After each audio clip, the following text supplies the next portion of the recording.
and bad ones. We need to learn stuff about the world.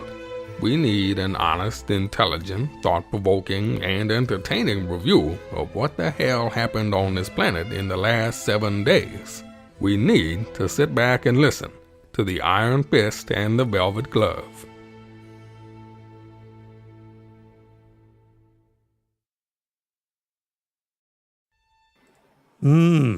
Well, what happened in the last 14 days, dear listener? Because due to Cyclone Alfred and power outages and internet outages, we didn't do a podcast last week. So we've got 14 days to catch up on.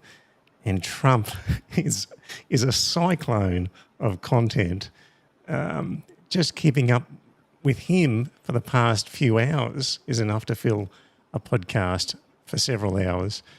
We'll do our best to get through stuff. I'll tell you the agenda shortly. But first of all, I'm Trevor, a.k.a. the Iron Fist, up there in regional Queensland. Scott the Velvet Glove. How are you, Scott? Good, thanks, Trevor. G'day, Joe. G'day, Trevor. G'day, listeners. Hope everyone's well. In Peter Dutton's electorate of Dixon, suffering from Crohn's disease, and Peter Dutton is Joe the Tech Guy. Evening all. Which one's worse, Joe? That's debatable. I mean, the Crohn's disease is under control most of the time. Do you think Eli, what's her name, has got much of a chance in unseating Dutton or not? I don't know. Yeah. I would assume that, I don't know how much this electorate is, because it's not in the city enough to be on board with renewable energy. They might have bought into the coal bullshit. So how much of an impact she'll have, I don't know. And really, other than her managing to knock him off his seat, what good it would be to have her in, because she'll be a Liberal in any other name. There you go. All right. Well, we're going to talk a little bit about personal experiences in Cyclone Alfred. And then I thought it's always good to start with the Australian news and do Trump and international stuff later. But, of course, Trump's been so busy, he's included Australia in his agenda. So we've had issues with tariffs that Australia's subjected to. So I'm going to talk about the Australian reaction to the US tariffs and what our pathetic Labor government and their LNP opposition have offered to do to try and get around those tariffs. So we'll talk about that. We will talk about some other crazy ideas. Bernard Keenan-Crikey says we should join NATO.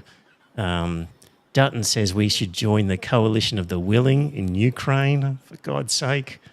And we've got some crazy hate speech laws that have been introduced into this country on the back of a spate of anti-Semitism, i.e. the caravan and various graffiti events, which turn out to be nothing to do with anti-Semitism and all to do with just criminal gangs paid by an international group. And so we changed our laws based on a spate of anti-Semitism that the authorities are now telling us was not anti-Semitism at all. So, Which that independent senator down in the ACT, what's his name? The former rugby player. Pocock. Pocock, yeah. He's actually saying that they should repeal that now. Yeah, because I agree wholeheartedly with him. It was just a load of nonsense. And even at the time, I thought to myself, you don't have knee-jerk reactions in laws like this. But apparently you do. We'll talk about all that. And then we'll get on to more Trump, because we'll talk about his stoush with Canada. We'll talk about what it means to Australia. We'll talk about Iran, Japan, Panama Canal, Greenland, and then some more free speech stuff, because in America they've just arrested a guy and trying to deport him. He's a permanent resident, and he was organising protests against the Zionist genocide, and they've just shuffled him off into a cage somewhere. Nobody knows where he is. That's the non-authoritarian democracy of the United States. And UK and Australia are following a similar path, and we've got not a good story of an Australian being charged with a crime that's normally used when you insult a police officer, but they're using that to charge him because he declared that Zionists are terrorists. And people are saying, well, that's just about a political ideology.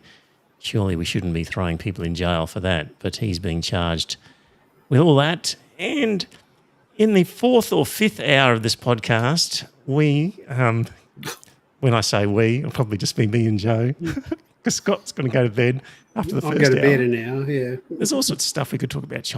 Ukraine and the fact that the EU is now rearming, supposedly. And I've got a whole bunch of information about Ukraine that we could get into. So yeah, if you want to pick and choose amongst those topics, I will, at the end of this podcast, pay particular attention to the chapters this week. If you've got a good podcast app, or maybe in the notes of whatever you're watching on YouTube or whatever, if you want to skip sections, if you're an international visitor to this podcast, you don't really care about Australian news, just look at the subjects and the chapters and scoot around at your leisure. There's 4 people watching live at the moment. You are welcome to make comments. We will try to incorporate them. And without any further ado, guys, Cyclone Alfred, some people think it was a fizzer, but I beg to differ. No, I think the Gold Coast copped it a hell of a lot worse than what Brisbane did, though. Yeah. There's been some interesting conspiracy theorists about how it was trying to scare us all. It was another COVID lockdown for no reason. Had it hit at its predicted intensity, it would have done a lot of damage. Yes. We were lucky. There was a bit of erosion on the Gold Coast beaches. We lost some trees down. We had some major power outages. But I think one person is missing, presumed dead in New South Wales, and that's it. Yeah, we've been relatively lucky. Flash flooding in lots of places. 1.2, was it billion? 1.2 billion's been knocked out of the GDP, they reckon. Yeah, on the Queensland budget, but realistically, all things considered, having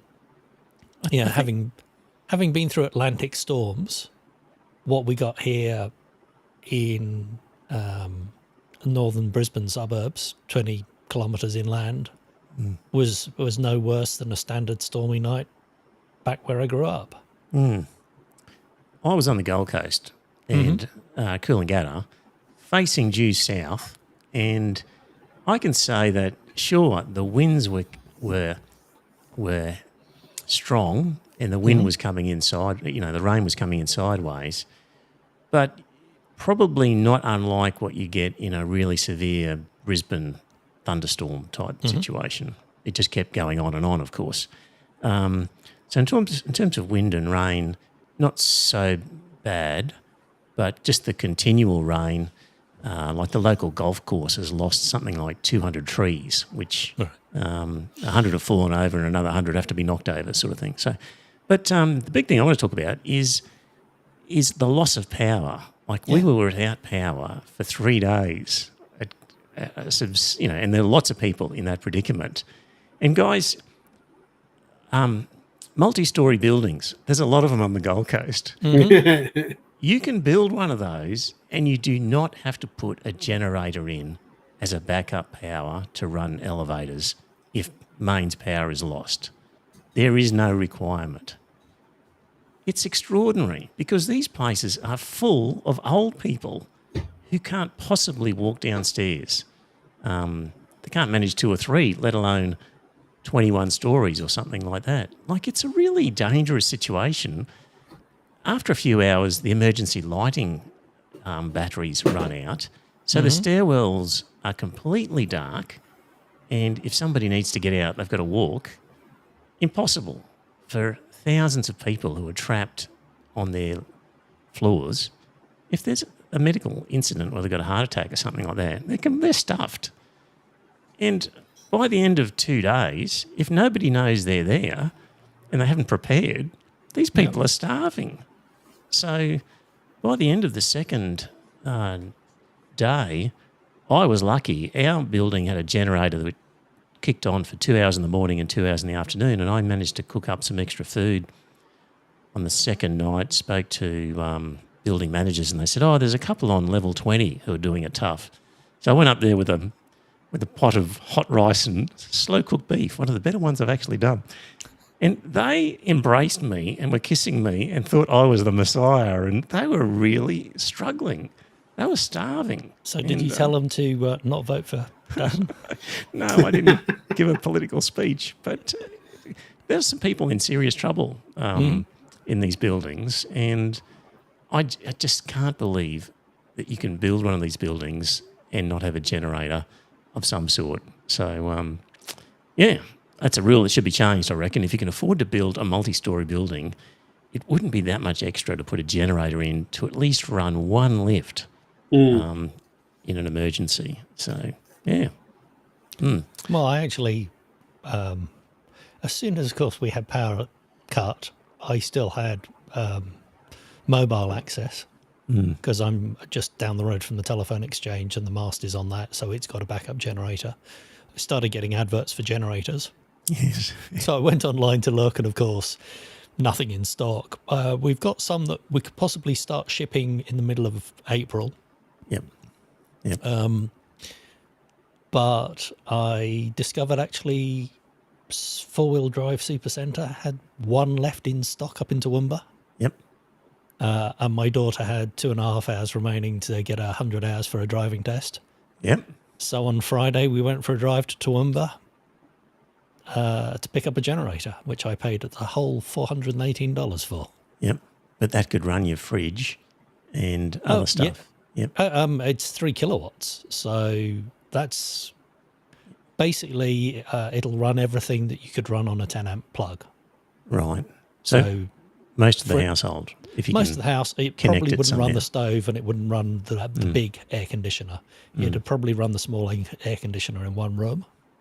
It would certainly run the fridge and the TV and the internet connection. Because again, I'm on a fibre. The far end of it was up and running. It was just I'd lost the power to my local box. Yeah. Well, I am waiting 6 months and I'm going to buy one, Joe. Because the other thing about this, dear listener, is in the good old days, when there was a storm and a tree fell on power lines, they'd send a crew out to fix it in the middle of the night with the rain and the wind still howling. But these days, because of workplace health and safety and whatnot, they basically look out the window and say, well, it's too windy, it's too wet, and we're not going to send any crews out. So what previously might have been a 12-hour sort of outage now becomes a 2 to 3 day outage because of the delay in starting the work. Yeah, I had a discussion a while back with a friend of mine who works for the local council, and the move away from the old-style copper wire telephones. In the olden days, you had your phone was physically connected to the telephone exchange. The telephone exchange had batteries and a generator. If you lost power, your phone would still work. And if you dialed 000 and the trunks to the 000 call centre went down, it would at least switch you through to your local police station. Right. Now, everything runs on NBN, mostly out of a node at the end of your street, which has maybe 4 hours worth of battery. Even if that is up, if one of the main lines, I mean, not so much in Brisbane, but certainly up north, if the fibre optic gets cut, everything is switched through Sydney and Melbourne, so you've got zero comms. Even if locally everything is intact, if your one main or your two fibres out of town get broken, that's it, you're isolated. And I think there has already been talk about emergency backup, I think, on satellite for mobile phones. And the government is talking about a medium-term plan, but it's not going to be tomorrow. Well, from personal recent experience, I can tell you that being without power for 3 days gets really uncomfortable, even though we had it for a couple of hours morning and night with the generator. So get yourself a generator in a few, when the prices get back to normal, because, It's uncomfortable. I also worried we were going to lose water. Fortunately, we didn't, but my bathtub was full. Yeah. In the meantime, if there's another incident, I Yeah. know where to go, Joe. Yeah, got a spare room. Yeah. Okay. Yeah. So that was that. Yeah. Oh, you know, boomers will still complain, of course, in the building. You know, one guy was blaming Chris Bowen and renewable energy for the power going out. God's sake. I know. Hey, if you'd had renewable energy on your, if you'd had solar on your rooftop, Yeah. maybe you'd had enough power. Yeah. And some of these boomers will complain about anything. Like one was complaining in the lift about they'd lost, of course, the backup generator didn't work in their apartment, so they lost power completely and all their food spoiled.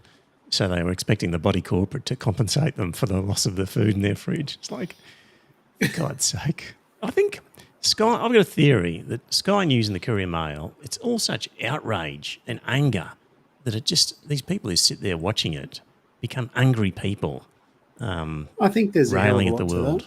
that. I think there's a hell of a lot to that. Yeah. Well, You know, you only have to look at some of our friends and everything like that started reading some right-wing nonsense and how they have changed. But haven't old people always been get off my lawn anyway? I don't Yeah, know. but, you They're know, you look worse. at me, I've got grey hair. Trevor's got grey hair. You don't have any hair, and none of us are angry. We're not individuals. angry old white men. No, we're not. It's not like we get on a podcast and Exactly. bitch about the Yeah, world. we are probably pissed off about parts of the world, but we actually channel our anger in one direction. That's right. We're still smiling. We're Yeah, I laughing hate about One it. Direction. It's good. It's a good humoured whinge, at least. Anyway, right. Talking about old people and generators. Yes. Did you hear that 4 people, I think, were poisoned? I don't know if it was this event, but 4 people were taken to hospital with carbon monoxide poisoning because they'd run a generator in their house. I did hear that. Yes. Yeah. Yeah, that doesn't surprise me. There are some clueless people around. Yeah. That's And, you know, up here, they actually have warnings and that sort of stuff saying if your power is cut out, do not use your generator indoors. Have it outside. Have it well ventilated. You know, there are some brain dead people around. right. Let's start with the tariffs that were announced by Donald Trump, basically for everybody. And this was going to apply to Australia for affecting our sort of exporters of Steel and aluminium. Steel and aluminium, yeah. And there were attempts by Albanese government to get special favours to be exempt from the sort of worldwide imposition of this tariff. And it fell on deaf ears, and Trump said, no, everybody's going to pay the 25%. So Everyone doesn't have to pay the 25%. American taxpayers have to pay the 25%. Good point, Joe. It applies to everybody. Good point. And, of course, the commentary was from the opposition, well, if we were in charge, we would have had a better negotiation with Trump and we would have extracted some sort of deal, and that Albanese didn't even go over there. And if he'd have gone over there, then he would have got, some exemption. And Albanese said, well, heaps of others actually went and they didn't get an exemption. So as part of the wash-up in all this, though, it turns out that the Albanese government has made an offer to Trump somehow similar to the rare earths sort of deal that We Trump have a lot of was... rare earths. What's that? We have a lot. Yes. And it looks like the Australian negotiators were like, oh, well, we've got a lot of rare earth. Maybe we can offer them to Trump in return for not being having our stuff subjected to this 25% tariff. We're talking about, what, $1 billion worth of exports to the United States? It was less than 0.5% of GDP. I think Friendly Geordies, I've been watching a lot of him recently, did a whole thing about the tariffs and went, in terms of impact to our economy, it's absolutely nothing. Yes. And it's the American taxpayers that'll end up paying it, and they won't like it for long. This isn't going to last. Why should we do anything? They'll get Yes. sick of it soon. Yes. But it seems like this fucking Albanese government was going to give away these rare earths in a special deal to the US at a super cheap rate. So my understanding is they are horrible to process.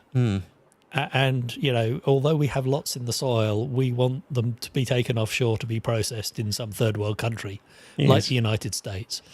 Yes. Yeah, or Yes. the PRC. That's where they do most of the Exactly. processing of rare earths is in the PRC. Because they don't have the... Environmental controls. yes. And nor will America after 4 years of Donald Trump. No, exactly. They won't. So, what have I got here? So, we find out these things through, well, there's a journalist, Philip Kuroy, writing in the Financial Times. So, he's the one who revealed that Australia's critical minerals reserves are being used as leverage to try and persuade the Trump administration to reverse its decision on the steel and aluminium tariffs. And what does he say here? So the Prime Minister said the government had put forward a range of propositions to the United States. Those discussions are continuing. Diplomacy is best done in that way, he said. And Foreign Minister Penny Wong revealed Australia's access to Australia's critical minerals was part of the negotiations. And this is the quote from Penny Wong. President Trump's administration has talked about the importance of critical minerals and has talked about the importance of America gaining more secure domestic supply arrangements and changes to the global market on that, Wong told the ABC. She continues, now, Australia obviously is a country where we are blessed with many critical minerals. You would anticipate being as disciplined and as focused as we are, of course. We listen to those signals. For God's sake. Just, we're so disciplined and focused, we listen to the signals that the Americans were after rare earths. She says, I'm not going to go through our national media, the step-by-step negotiations. Bernard Keane in Crikey wrote a pretty good article on this, saying, you know, first of all, who said you could go and give away our minerals to these guys on some sweetheart deal that isn't offered to everybody? Like, you never asked us whether we wanted that. There's been no debate about it. You just gone ahead and done it. And where's the discussion?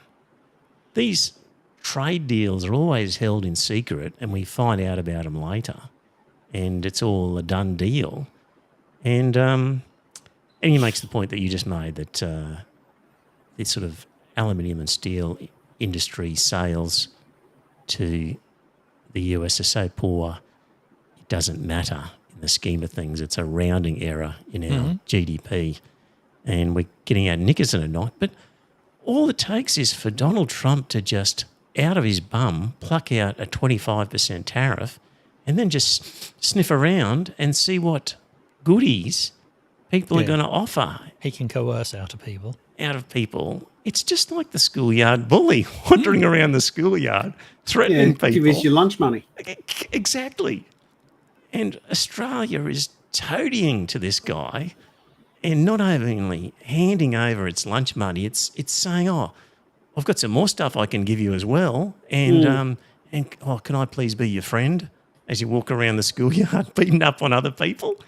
That's where we are. It's pathetic. I couldn't believe the UK was toadying up to them. I can believe it. No, but I mean, honestly. So the US is going, oh, you're screwing us over on this, that, and the other. And the UK, I mean, there was talk about for us going, all right, Pine Gap doesn't exist anymore. Yes. Get your troops out of there. Yes. The UK could go Diego Garcia and Ascension Island. Wave goodbye to your... So Diego Garcia is the US forwarding positioning for the... It's the Indian Ocean. Yes, near Yes. Yeah, and it's a huge US logistics hub. Southeast of India out that way. Yeah. Yep. So basically, if the US lost that, they've lost their what they call forward positioning for the whole of that area of the world. Yep. So they would then have to do logistics out of Hawaii. And Ascension again is mid-Atlantic. Yep. I mean, this is all the perfect opportunity Yeah. for Labor to say the AUKUS deal's off. Fuck that submarine deal. It's off. Like, Well, Alex has just said in the chat, rip up the free trade agreement. yeah. Do all the things that we wanted to do or need to do, now's the time. Trump was the guy who said, when a supplier gives you a bill, you cut it in half. Yeah. Did we play that clip once or? I swear I heard it very recently. Yeah. And, maybe we should be doing the same with the AUKUS bill. The problem with this submarine deal, it's so bad. It's the one deal that Trump doesn't want to cancel. You saw the Trump who negotiated this. Was it NAFTA? Right. It was the new NAFTA agreement. Right. Yeah. And somebody said he you was did. Yeah. So if he's going to walk away from that, I say we don't have any responsibilities with change of US government. Just ignore all agreements. Yeah. No, it's one of those things. I've got a couple of mates in the US that I actually email them about every now and again, and I sent them something today. It was that prayer service in The Handmaid's Tale when the commander was in front of all those handmaids at the Washington Monument, and it said, "Handmaid's Tale was a work of fiction, not a tutorial." Yeah. Well, Yeah. it's turning out to be very prescient. Yeah, I know. And I sent it to him, and I said, the first email I sent to him, I said, have you exchanged your usual greetings for people by saying, may the Lord open, or whatever it is, when they say, blessed be the Under fruit, his may the eyes or Lord-" something like that. Or Yeah, under his eyes is how you say goodbye. Yeah. Anyway. Anyway, Bernard Keane says the biggest concern is this Albanese strategy for dealing with Trump, trying to bribe him with gifts so he won't beat us up? Does Albanese and his team seriously think that they are preemptively caving in to a bully who's going to protect us? There is something deeply, perhaps terminally stupid, visionless and craven about this government. I agree with all of that. Just lacking in guts. And you know what, guys? Like now, they're still talking about this, giving away minerals in a special sweetheart deal, and they're not expecting a reversal on the steel tariffs. They're hoping now to avoid the agricultural tariffs that are going to be announced in April. So they've already. So they're offering this stuff now, a rare earth deal, hoping to get agricultural favours. Just pathetic. America's agriculture is fucked because they're exporting the people, they're deporting the people who do all the work. Yeah, crops are in the ground. They can't. Yep. They can't pick them. So we won't be selling anything to them in terms of agricultural, tractors or whatever. And if we're selling them fruit and veg that's twice the price, well, so what? They're going to pay it because there's nothing American that people can buy. Yeah. So let them. I don't care. But, the same way we had a free trade agreement with China and that got kiboshed over insults. Right. And our free trade agreement with America is just being kiboshed, like at the whim of this guy. And these free trade agreements, it just demonstrates we could never trust these guys to deliver the subs that we don't need anyway. No. But even just free trade agreements themselves, there was an article in Crikey about just as a matter of just general practice, they're useless. So they're negotiated by the Department of Foreign Affairs and Trade in secret meetings, except lobby groups are often allowed to see the drafts. The public are never allowed to see the drafts until they've actually been agreed. So there's no proper scrutiny. And does anyone do a proper assessment? No.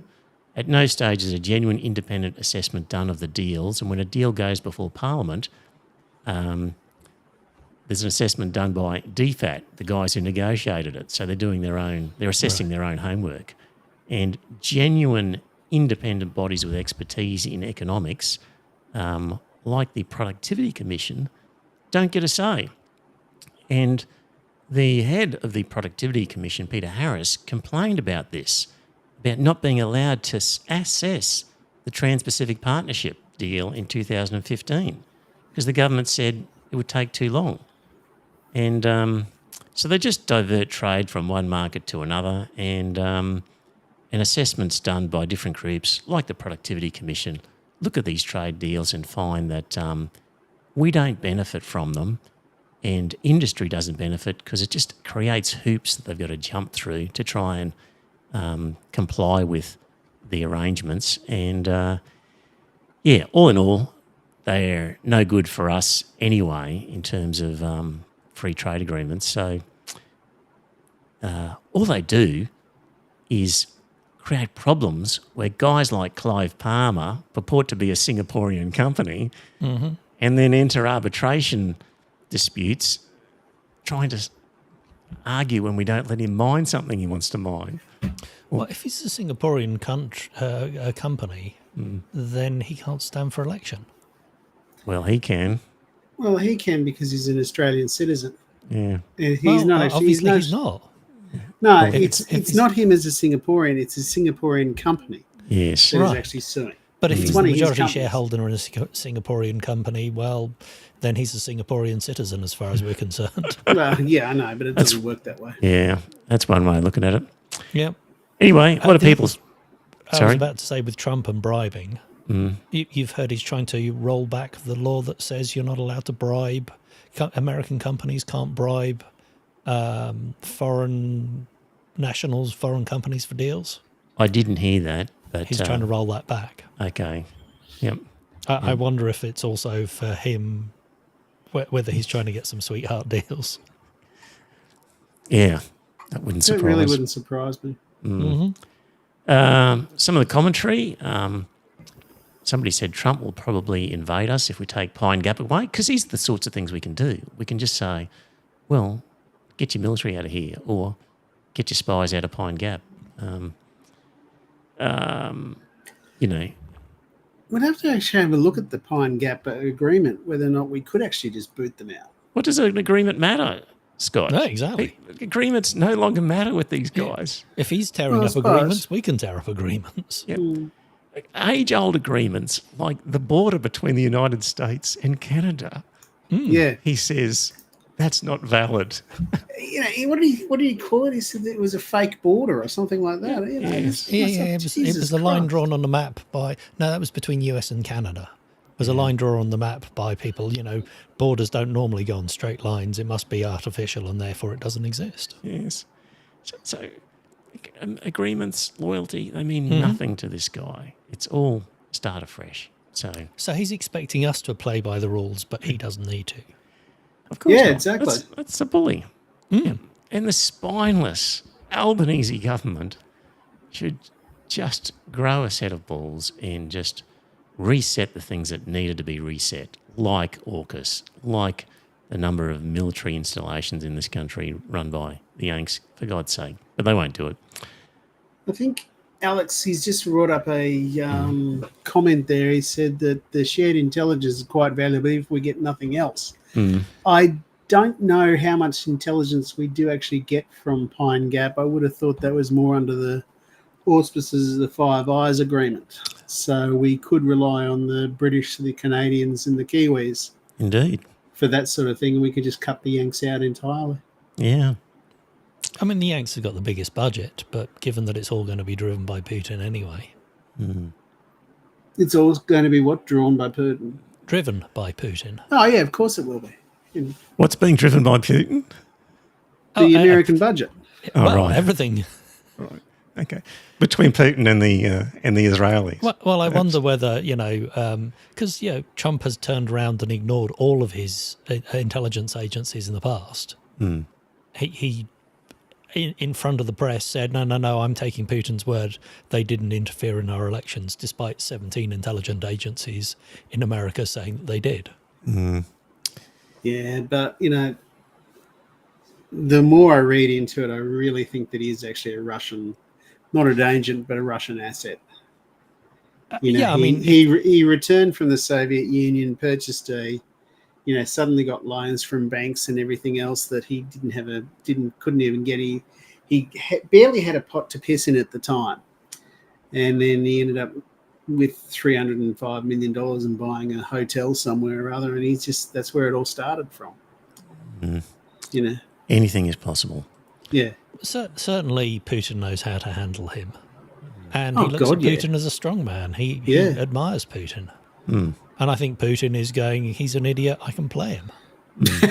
So whether or not he's actually compromised by the FSB, of which there is reasonable amounts of information, he's certainly played by Putin for the idiot that he is. Yeah, absolutely.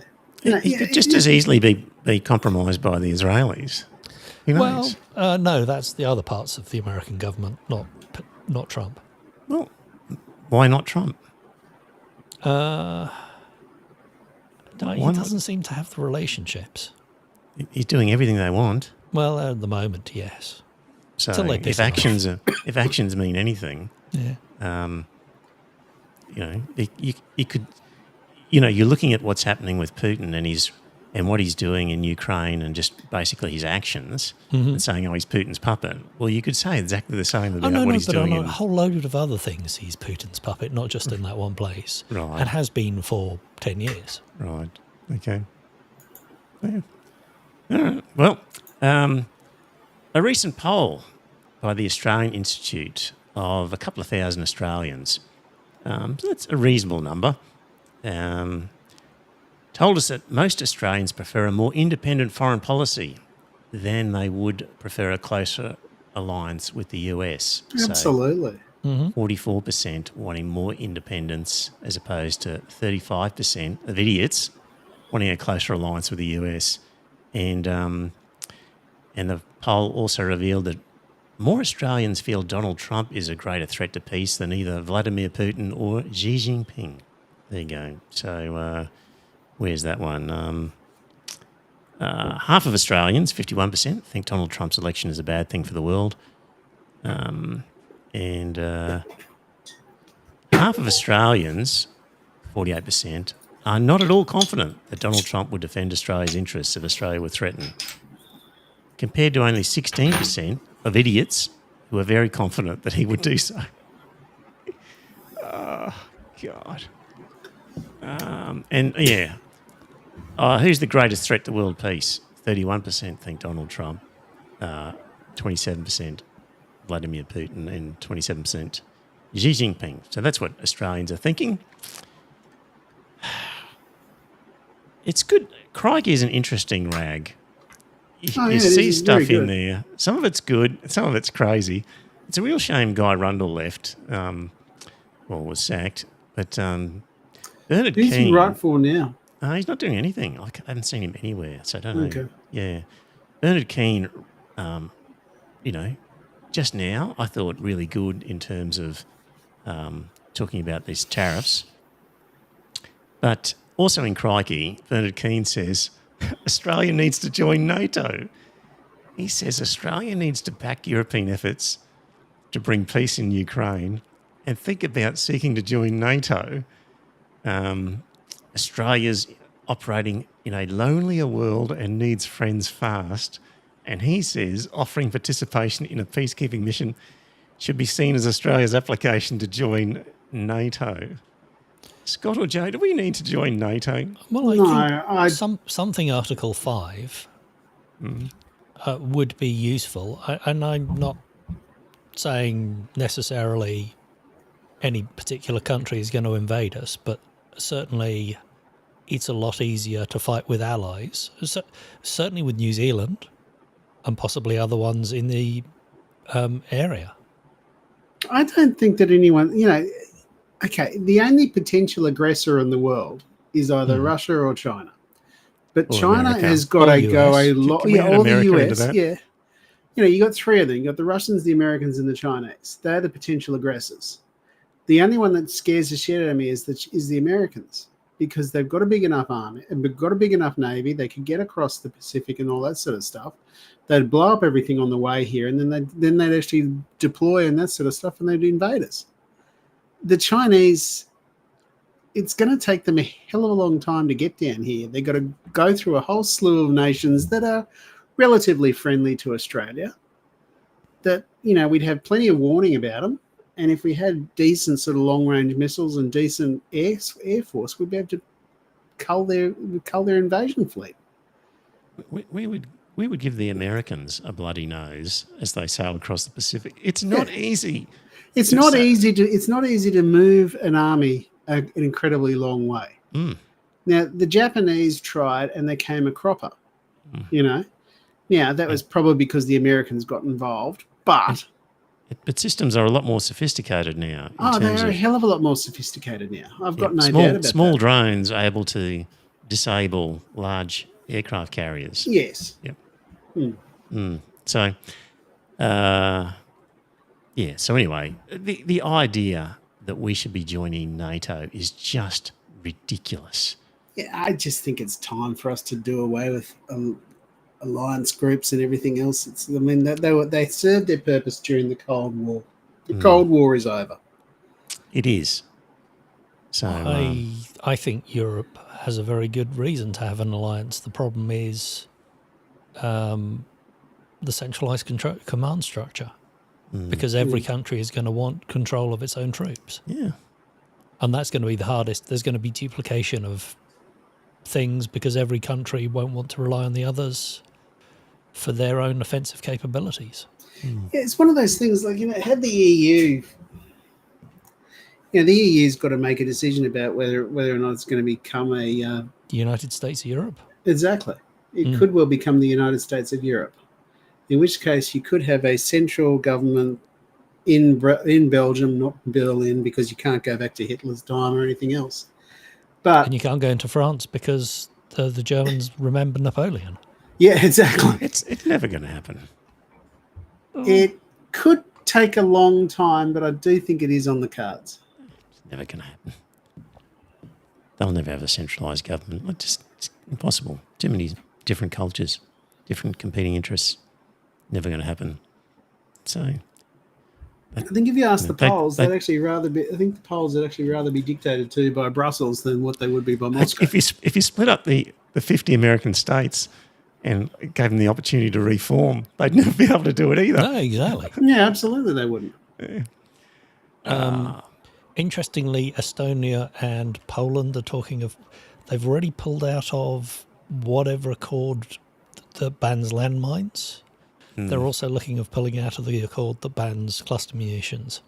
They, the Finns, the Estonians, well, all of the Baltic states and the Poles are very worried that a Russian army is going to attack. Maybe not soon, but Putin is... What? It's fanciful. Putin isn't... We'll talk about it later when we talk about Ukraine. It'll be about midnight by the time we get there. It's just...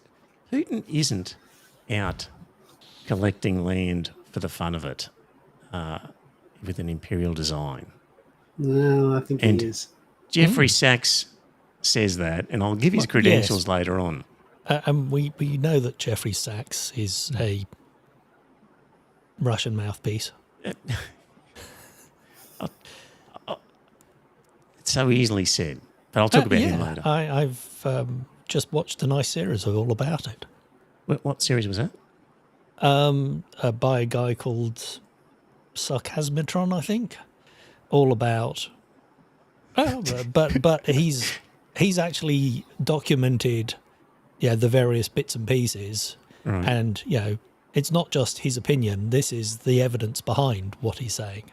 Right. Send that to me later, and I'll link. Well, all right. It's 4 1-hour videos. Yeah, I'll be interested to see it. Okay. Yeah. But getting back to the coalition of the willing is how it's been described. When was that word? When was that phrase used previously. That was used by the Bush administration. Bush administration of Second the Gulf War. second invasion of Iraq. Yeah. You would think First invasion of Iraq, Second Gulf War. that it's not a phrase that goes down well, I wouldn't have thought.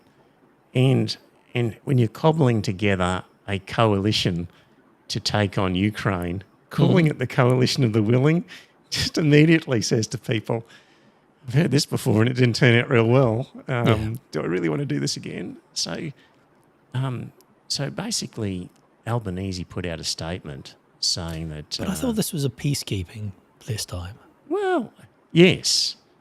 But, I mean, the group is called the Coalition of the Willing. Yeah. I'll talk about in a second what the statement actually says. But, yeah, so here we go. Tonight I joined a Coalition of the Willing virtual meeting hosted by Keir Starmer, along with Zelensky, leaders from Europe, Canada, New Zealand. I reiterated Australia's strong and steadfast support for Ukraine and restated that Australia will stand with Ukraine for as long as it takes. By the way, remember those enlightened days when a foreign minister stopped an ex-soldier from heading to Ukraine on the grounds he was preparing to fight with the notorious neo-Nazi Azov battalion? It wasn't that long ago that we stopped a guy going overseas to fight for Ukraine because they were crazy neo-Nazis over there. No, the Azov battalion was crazy neo-Nazis. Yes. Well, they were part of the Ukrainian army. Yeah, they were. They were useful idiots. They died. Well, they're still there. Yeah. No, they're not. Oh, they were gone, are they? Yeah, so the Azov battalion, if it still exists, was denazified a long time ago. But at one stage, yes, they were a very useful nationalist group who were on the front line. I thought the neo-Nazi group was in Kursk and were one of the ones who were captured recently.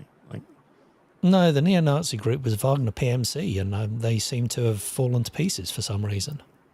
On the Ukrainian side? No, on the Russian side. No, I'm talking about the Ukrainian Nazi side. Well, yeah, so the Ukrainians had their Nazis fighting the Russian Nazis. Yeah, well, they'd still be there, some of them. I think most of them are dead. Who knows? But anyway, we're supporting a country where not so long ago we wouldn't let people go and fight for them because they were neo-Nazis. Anyway, Australia stands with Ukraine and will continue to do so for as long as it takes. But the right thing to do, it's the right thing to do, and it's in Australia's national interest because what happens in the Euro-Atlantic has serious implications in our region, the Indo-Pacific and vice versa. No, it doesn't. Completely separate. No, but the problem is if Putin can steal parts of a sovereign neighbour, then, and the US does nothing to intervene and Europe does nothing to intervene, then other strong men get the hint that they can go and invade their neighbours. And so that might well happen in our area, in the Indo-Pacific. It's such a long bow, Joe. But anyway. So East Timor might happen again. I don't know if the Indonesians are particularly expansionist at the moment. I don't believe they are. You know, I think they've got what I think they've got the territory that they want and everything else. And there may well have been some discussions and that sort of stuff that are probably around about 20, possibly even 30 years old, where we were actually concerned about our nearest neighbour. Mm-hmm. But I think that since then, the relations between our two countries have moved in the right direction, and I think you can count them as a friend now. Now, yes. You know, we don't have an alliance agreement with them. However, they're one of those countries that the Chinese would have to pass through if they're actually going to come here and invade us, and I think the Indonesians would probably give them a bloody nose if they did actually come over here. Just getting back to this statement by Albanese, what does he say here? This is a struggle not just for the people of Ukraine and their national sovereignty. This is a struggle for the international rule of law. The international rule of law. Meanwhile, as we will discuss later in this podcast, Donald Trump is proposing to annex Canada. He's intentionally putting tariffs on them to weaken the economy to make it easier to take it over. He's reclaiming the Panama Canal. He's going to acquire Greenland and a whole bunch of things that he's doing. Not a peep out of this fucking Albanese government about any of that. But the French, on the other hand, apparently have a nuclear missile sub parked in Halifax, Nova Scotia at the moment. Oh, to support the Canadians. Yes. Well, they haven't said as much. No, but, Joe, they would be supporting the people of Quebec, well, that's what I said. who are not real Canadians, according to the other Canadians. Yeah. No, they are real Canadians. No, because They hate it's each one of other. those things. It's, The no, they non- don't. the They've non-French actually, and the French Canadians hate they each have other. actually united in this very much demand that they not become part of America. Yes, they have a joint enemy in that. Yes, So and they'll that's Donald unite Trump. to fight America off. Yep. And having accomplished that, they'll go back to fighting amongst themselves because they despise each Oh other. yeah, the secessionist movement will start up again once the Yanks have dispatched Donald Trump. Yeah. But just what a joke. This is a struggle for the international rule of law, yet our ally, America, is just on a rampage of breaking international rules of law, and we don't say a peep about it. Well, he hasn't yet invaded. But he's talking about it. Oh, And he's I know. saying he's these talking things, about it. these agreements don't apply. So at the end it says, we have a proud tradition of supporting peace through 80 years of contributions to international peacekeeping missions. Of course, peacekeeping missions, by definition, require a precondition of peace. So he seems to be saying that it needs to be a peaceful place before we would send a peacekeeping mission. So, Fair enough. yeah, that's fair enough. True. Yeah. Still on Australian news, those hate speech laws. In the show notes that the patrons get, which for this particular episode, I reckon it's going to go close to 60, 70 pages for the show notes. So remember Oscar Grenville from the Socialist Equality Party? Do you remember we've had those guys on twice? I remember them being on, yeah. Yeah. So Oscar has written a piece on their website, all on these hate speech laws, quite forensically going through how the caravan was basically declared that the federal police knew almost straight away within 24 hours that this was not a genuine anti-Semitic attack. And the story of the police is that it's by criminal gangs who then tell the police about this load or cache of explosives in the hope of getting reduced sentences for people already behind bars. Some sort of complicated story like that. Also, the graffiti attacks, there are about 12 of them. It also has been revealed that they were not anti-Semitic ideology-based attacks. These were small-time criminals hired to do this. So he raises 2 points, that basically the New South Wales Premier certainly knew that these were not anti-Semitic attacks when he passed laws and promoted laws in New South Wales increasing fines for hate speech and increasing what by definition is hate speech, saying we need these laws because look what's happening. At the time that he knew that these were actually small-time criminals causing mischief for people unknown, and perhaps Albanese knew as well, but we don't know exactly when Albanese was told about these.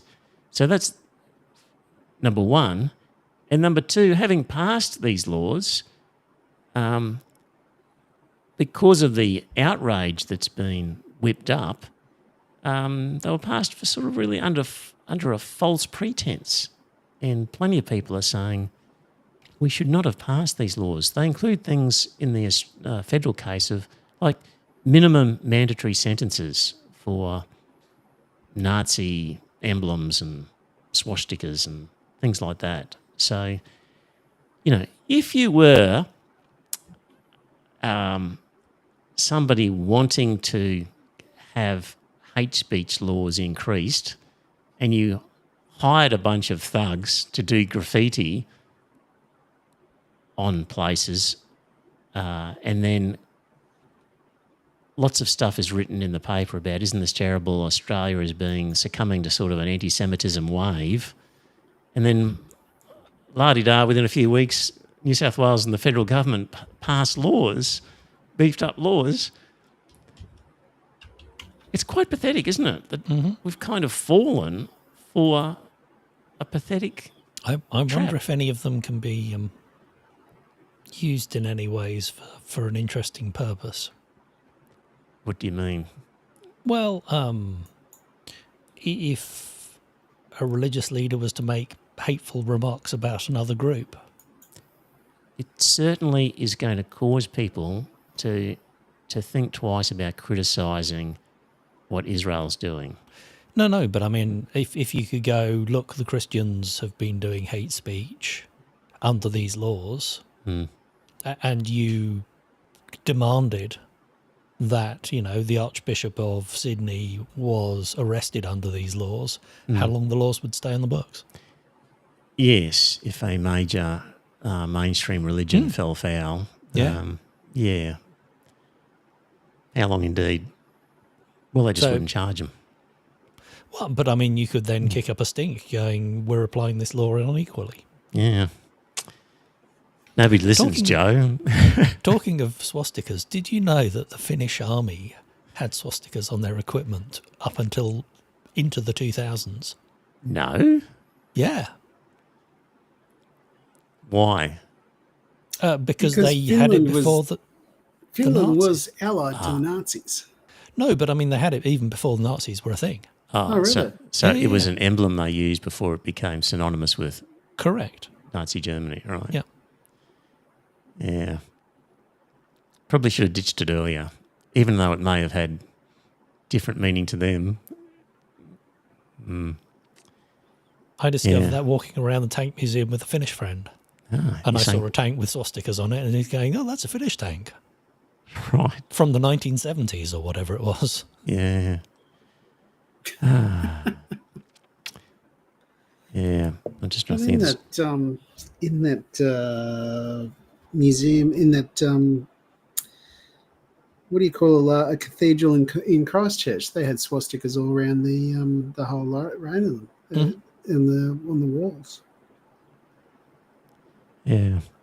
So only 11 parliamentarians voted against those new hate speech laws, and they were all basically independents or Greens. So this is where the major parties just coalesce on stupid ideas. So, yeah. What else have I got here? All right. Before we move on to, what are we up to time-wise? Scott, how long are you going to stay with us before you need to go to bed?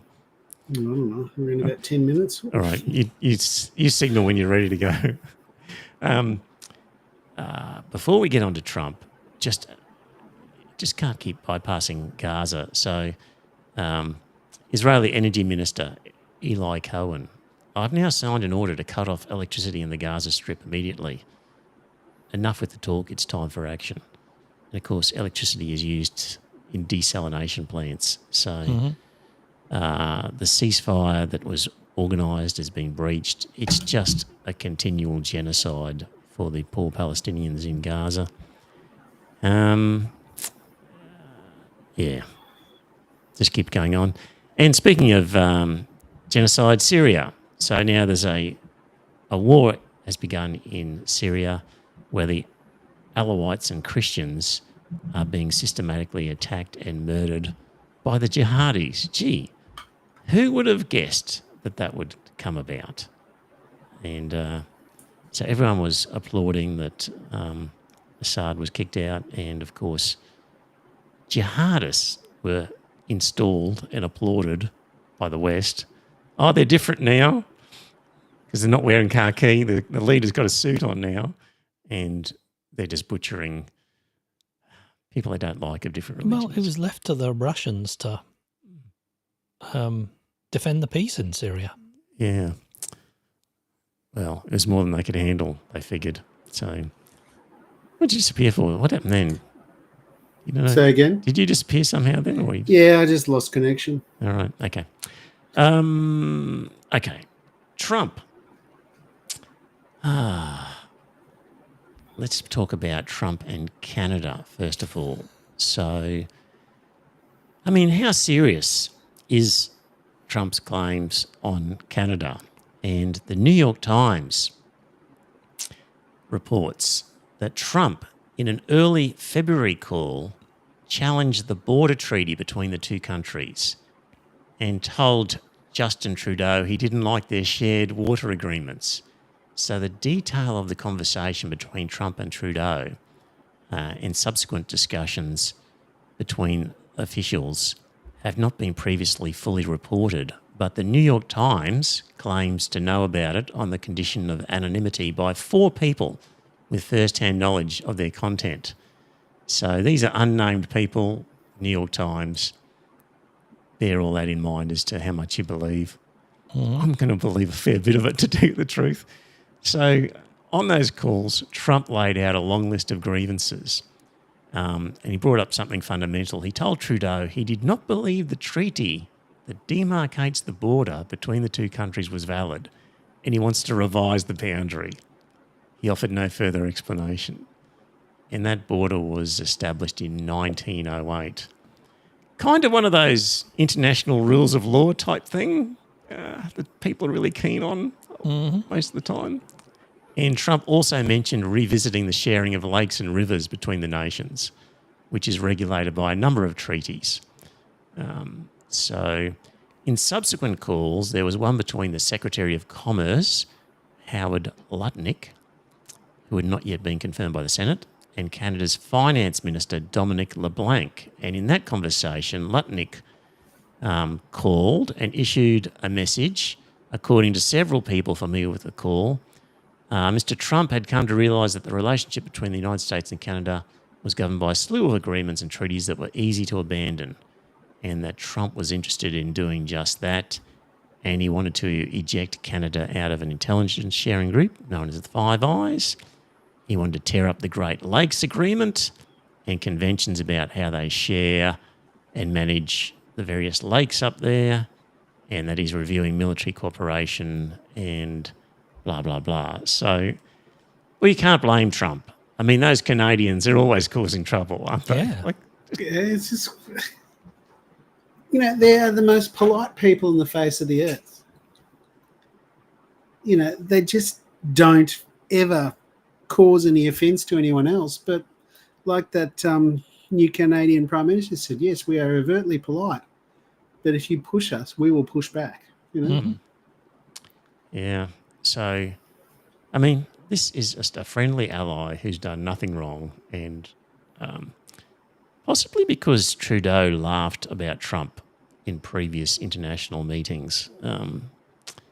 Could be a reason why he's got a personal grudge against the Canadians. But so anyway, it's quite serious, the threats that are being made to the Canadians, and of course Australia says nothing. No words of support, nothing. Well, maybe Britain should just say, well, the ceasefire at the end of the American War of Independence was not valid. Yes. And that actually America is just a British territory again. Yeah. And just see what happens. I mean, it wasn't only it was only a few hundred years ago, so it's only a recent document. Well, exactly. Yeah. I'm sure the other Commonwealth states would join in. Yeah, yeah. So, Bob Carr, former New South Wales Premier, former federal Foreign Minister. Foreign Affairs Minister. Says, time to drop rhetoric about shared values. The US does not believe in a rules-based order. It's committed to ruthless pursuit of national interests and in as predatory a style as its bullying can get away with. So, now, some people would say, oh, we can't say anything nasty about the Americans. We have to tiptoe around them. But let's see what... Now, somewhere I've got a clip here. Malcolm Turnbull. What did Malcolm Turnbull say about... This is Malcolm Turnbull being interviewed on the 7:30 report. And the interviewer starts off by saying, well, we've got to be diplomatic. We've got to tiptoe around these things. And here's what Turnbull had to say. There was nothing erratic in what you said, but you're still making an argument publicly. Is it easier and better for Australia in this acute moment when the tariff decision is obviously being made if diplomacists are given the maximum opportunity to operate behind closed doors without your intervention? I never thought I'd have to defend free speech here on the 7:30 report, and I'm glad you're a little bit embarrassed raising that with me, aren't you? So anyway, the fact of the matter it's just is a question about the moment up. that we find ourselves in. So I think what I'm asking is, what leads you to say it at this time? What is it that Trump is doing that has become so egregious that you have to speak out? Look around us. I mean, the impact Trump is having on the world, on the Western alliance, on markets, on our economies. I mean, these are matters that we have to talk about. We cannot continue this bipartisan gaslighting that is going on at the moment, where there are these massive changes in Washington affecting us and the whole world. I mean, look at the extraordinary treatment of Canada. Efforts to basically cripple Canada's economy in order to bully them into becoming the 51st state. I mean, this is all unprecedented.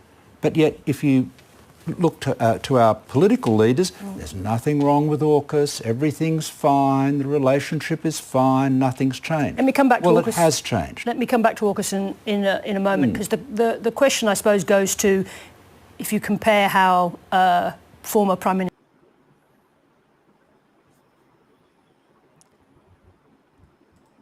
I thought that was well said by Malcolm Turnbull. Absolutely. What's wrong with this current group? That none of them can talk sensibly like that. I don't understand it. I would have thought that someone would have actually stood up and said no. You know, it's anyway, he's probably one of the more sensible ones from that side of politics. Anyway, it's not just Canada. It's not just Australia. Trump is imposing the 25% tariffs on imports from the EU. Even though he loves the EU, he just has to do it. No, he doesn't like them. He feels that the EU was set up to screw over America. Yeah, but he still loves them. Well, let's get it straight from the horse's mouth. Here we go. We have made a decision. We'll be announcing it very soon, and it'll be 25%, generally speaking, and that'll be on cars and all of the things. And European Union is a different case than Canada, different kind of case. They've really taken advantage of us in a different way. They don't accept our cars. They don't accept essentially our farm products. They use all sorts of reasons why not. And we accept everything of them. And we have about a $300 billion deficit with the European Union. Now, I love the countries of Europe. I guess I'm from there at some point a long time ago, right? But indirectly, pretty directly too, I guess.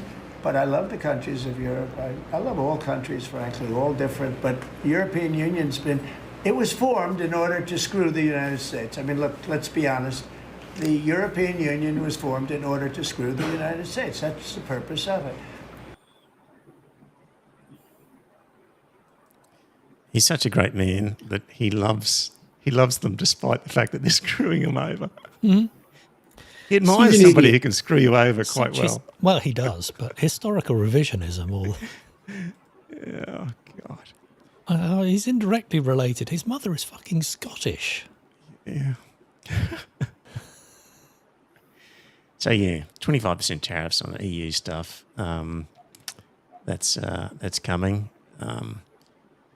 Walmart went to its Chinese suppliers and said, this 10% tariff thingo, we really don't want to, have to pay that. Well, it's going to cause us a problem.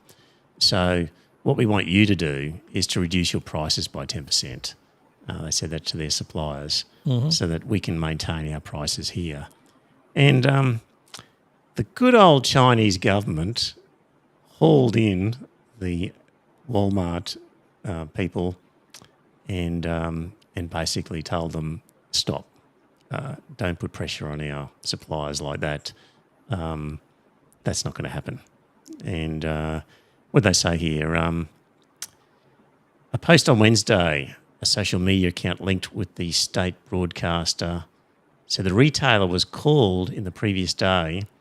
It said that Walmart's alleged demands on Chinese suppliers risk disrupting the supply chain and harming the interests of businesses in both China and the US, and thus may breach commercial contracts and undermine the stability of market transactions.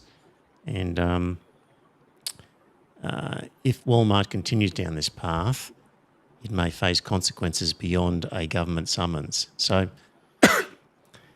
that's one way of dealing with a bully American company, is to say not so fast. Stop it. Yeah. The Americans who voted him in need to suffer the consequences. Yeah. Absolutely, they do. I just think to myself, the Yanks have actually got to actually see what he's done. Yeah. And But it's all Biden's fault. You know that. Yeah, no, it's all Biden's fault because he's a dickhead. It's Greenland. It just doesn't stop there. Greenland. How much is he going to pay for Greenland? bugger all. What's the price tag? Let's see. Well, maybe no price tag. Look, we're going to have to see what happens because Denmark, we need this for national security. We need Greenland very badly. You look at the Russian ships, the China ships, they're all over the place. They're, surrounding. Now, they have for a long time. That's a lane. But we need that for national security. So I don't know that Denmark has any right, title, and interest, and we're going to find that. But I can tell you, you saw the clips that were released. The people of Greenland would love to become a state of the United States of America. No, they wouldn't. I'll cut that one short because Chinese and Russian ships, they're in the shipping lanes. There was supposed to be a referendum on Greenland's autonomy, and the Greenland government apparently have called it off for the time being, right? Because they want to be part of Denmark and NATO. Right.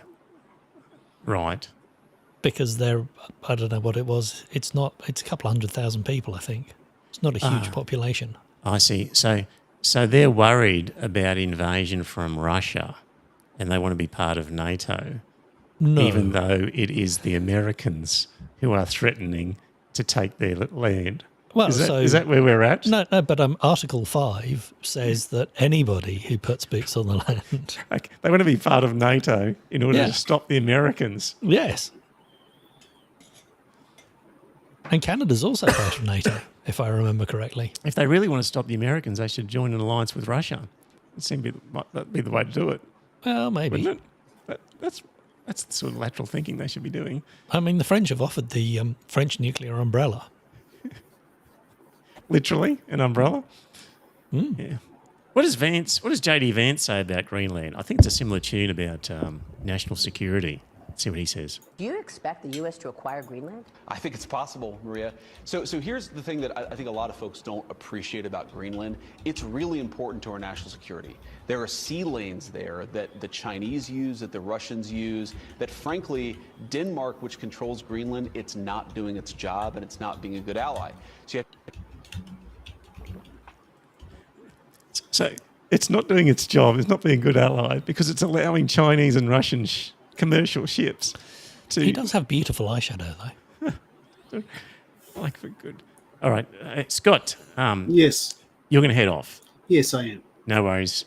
Good night, everyone. Scott. Okay. I'll see you next week. Bye now. Das Vidania.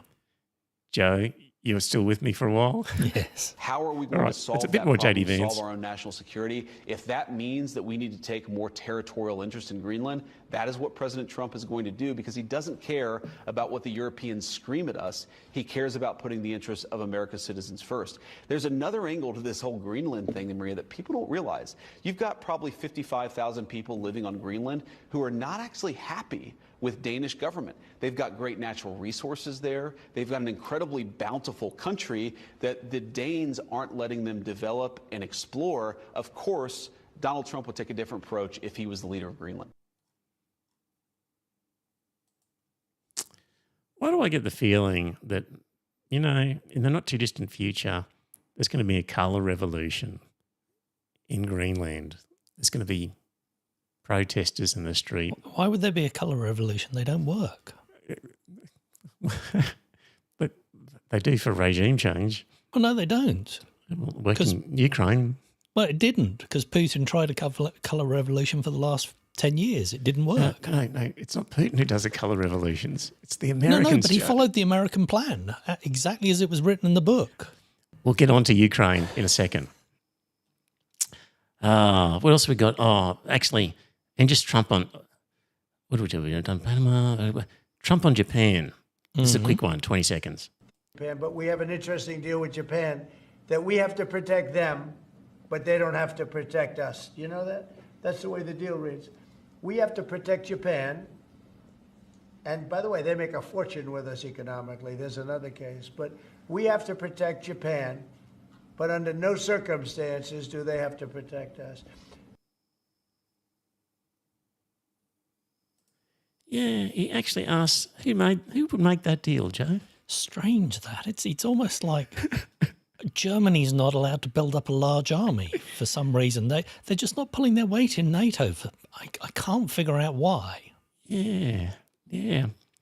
It's not like they were conquered in the 1940s and were told that they weren't allowed to have a standing army and the rest of the world would provide their security on their behalf. Yeah, it wasn't like Article 9 of the Constitution of Japan is a clause outlawing war as a means to settle international disputes involving the state, and drafted following the surrender of Japan, and basically drafted by the Allies who imposed it on Japan, and basically renounces their right to sort of have an army. I mean, this was imposed by the Victoria's Allies on the Japanese. Yes. So yeah, there's a trip around the world, and I missed out the Panama Canal, but there's similar stuff where basically he says we're just reclaiming the Panama Canal, and well, it worked. What worked? Well, the Chinese company that owned the Panamanian port has sold it to some American company. Right. Probably thought this is all too hard. Getting out of here. Probably.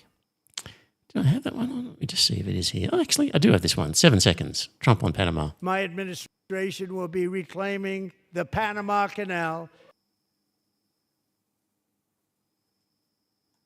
Yeah, there we go. In case you doubted me. Free speech, Joe. Mm-hmm. So, starting with America, Mahmoud Khalil. Oh, yeah. So he's a chap who was involved in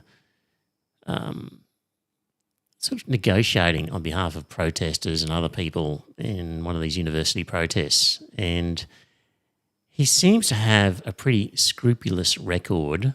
No substantial dirt has been dug up on him. He was just a negotiator, hasn't said anything too bad. He's a permanent resident, married to an American. Yep.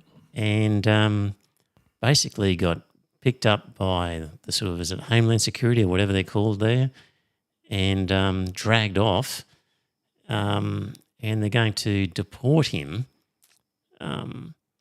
His lawyers have not been able to speak with him, but he knew that he was sort of at risk and already had a team of lawyers ready, and they immediately lodged documents at like 4 o'clock in the morning after he was taken away. So basically he's just been calling for an end to the genocide in Palestine, and he's been arrested and carted away. And now, some people will say he's a terrorist and we're just going to get rid of people like that. But he's done nothing remotely like being a terrorist, and has done nothing remotely supporting terrorism. And basically what this will come down to is an obscure provision in the American law where Marco Rubio, if he comes to the opinion that an individual is a risk to national security, then there's an ability we've got the same to deport. law. We might have. And there might be circumstances where somebody is a risk to national security, like you might know that they're a spy or something like that. I don't know. But just a guy organising a university protest, protesting the genocide in Gaza, is being, an attempt to deport him out of the country. Supporting a terrorist organisation. So that's what they're saying. But he is simply protesting the genocide of Palestinians. So, oh boy, that will be interesting to see what happens there. And you keep looking at the chat. By the way, in the chat, good on you. Alex is busy in there. Essential Lord Don as well. Leonard Hartbottom is in there. And a few others. Keep chatting away. Alison was there earlier. So that's going to be a test for the American system. I mean, when people talk about the battle between democratic, liberal, freedom-loving civilization countries as opposed to those authoritarian regimes where they lock you up for nothing, like you've got to remember these sorts of incidents where a permanent resident legally in the country, married to an American, she's 8 months pregnant with their baby, whisked away and unable to talk to the lawyers and probably taken to a different state, mad rush. Like, these are the sorts of things happening. I would say that he's no different from Erdogan or who's the Hungarian? Orban. Yeah.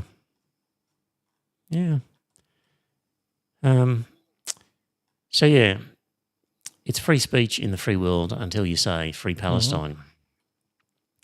And they've really cracked down on Columbia University and basically threatening that university by cancelling grants that the university relies on unless they adopt a hard line against protesting students. So bully boy tactics again against a university, basically threatening the entire collapse of the Columbia University if it doesn't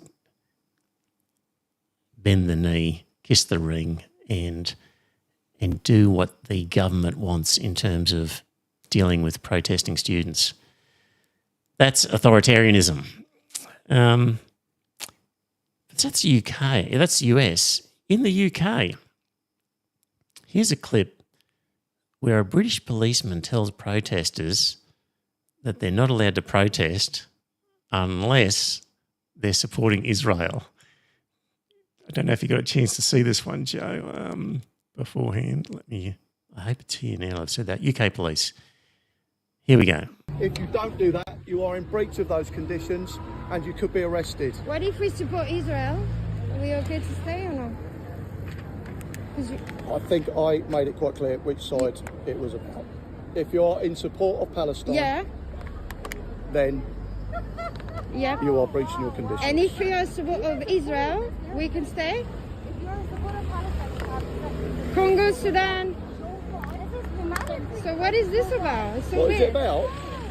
I understand if we can't protest at all, but like if we protest for Palestine, Sudan, Congo, we can stay. If we protest for Israel, we can stay. Yes. Just to make this clear. Yes.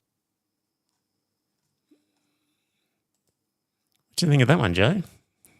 It's free speech. Admittedly, there is no free speech, I think, in the UK. Wow. Yeah. No, it's selective enforcement of the law. I agree.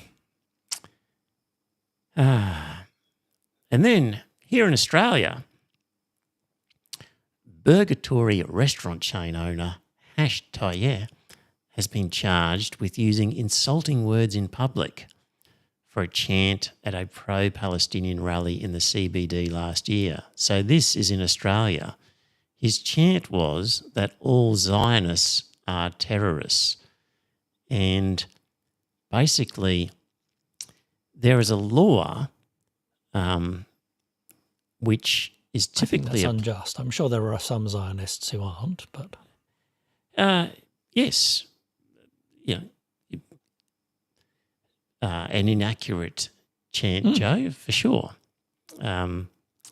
But nothing about Jews, just Zionists, people who are in favour of the Zionist project.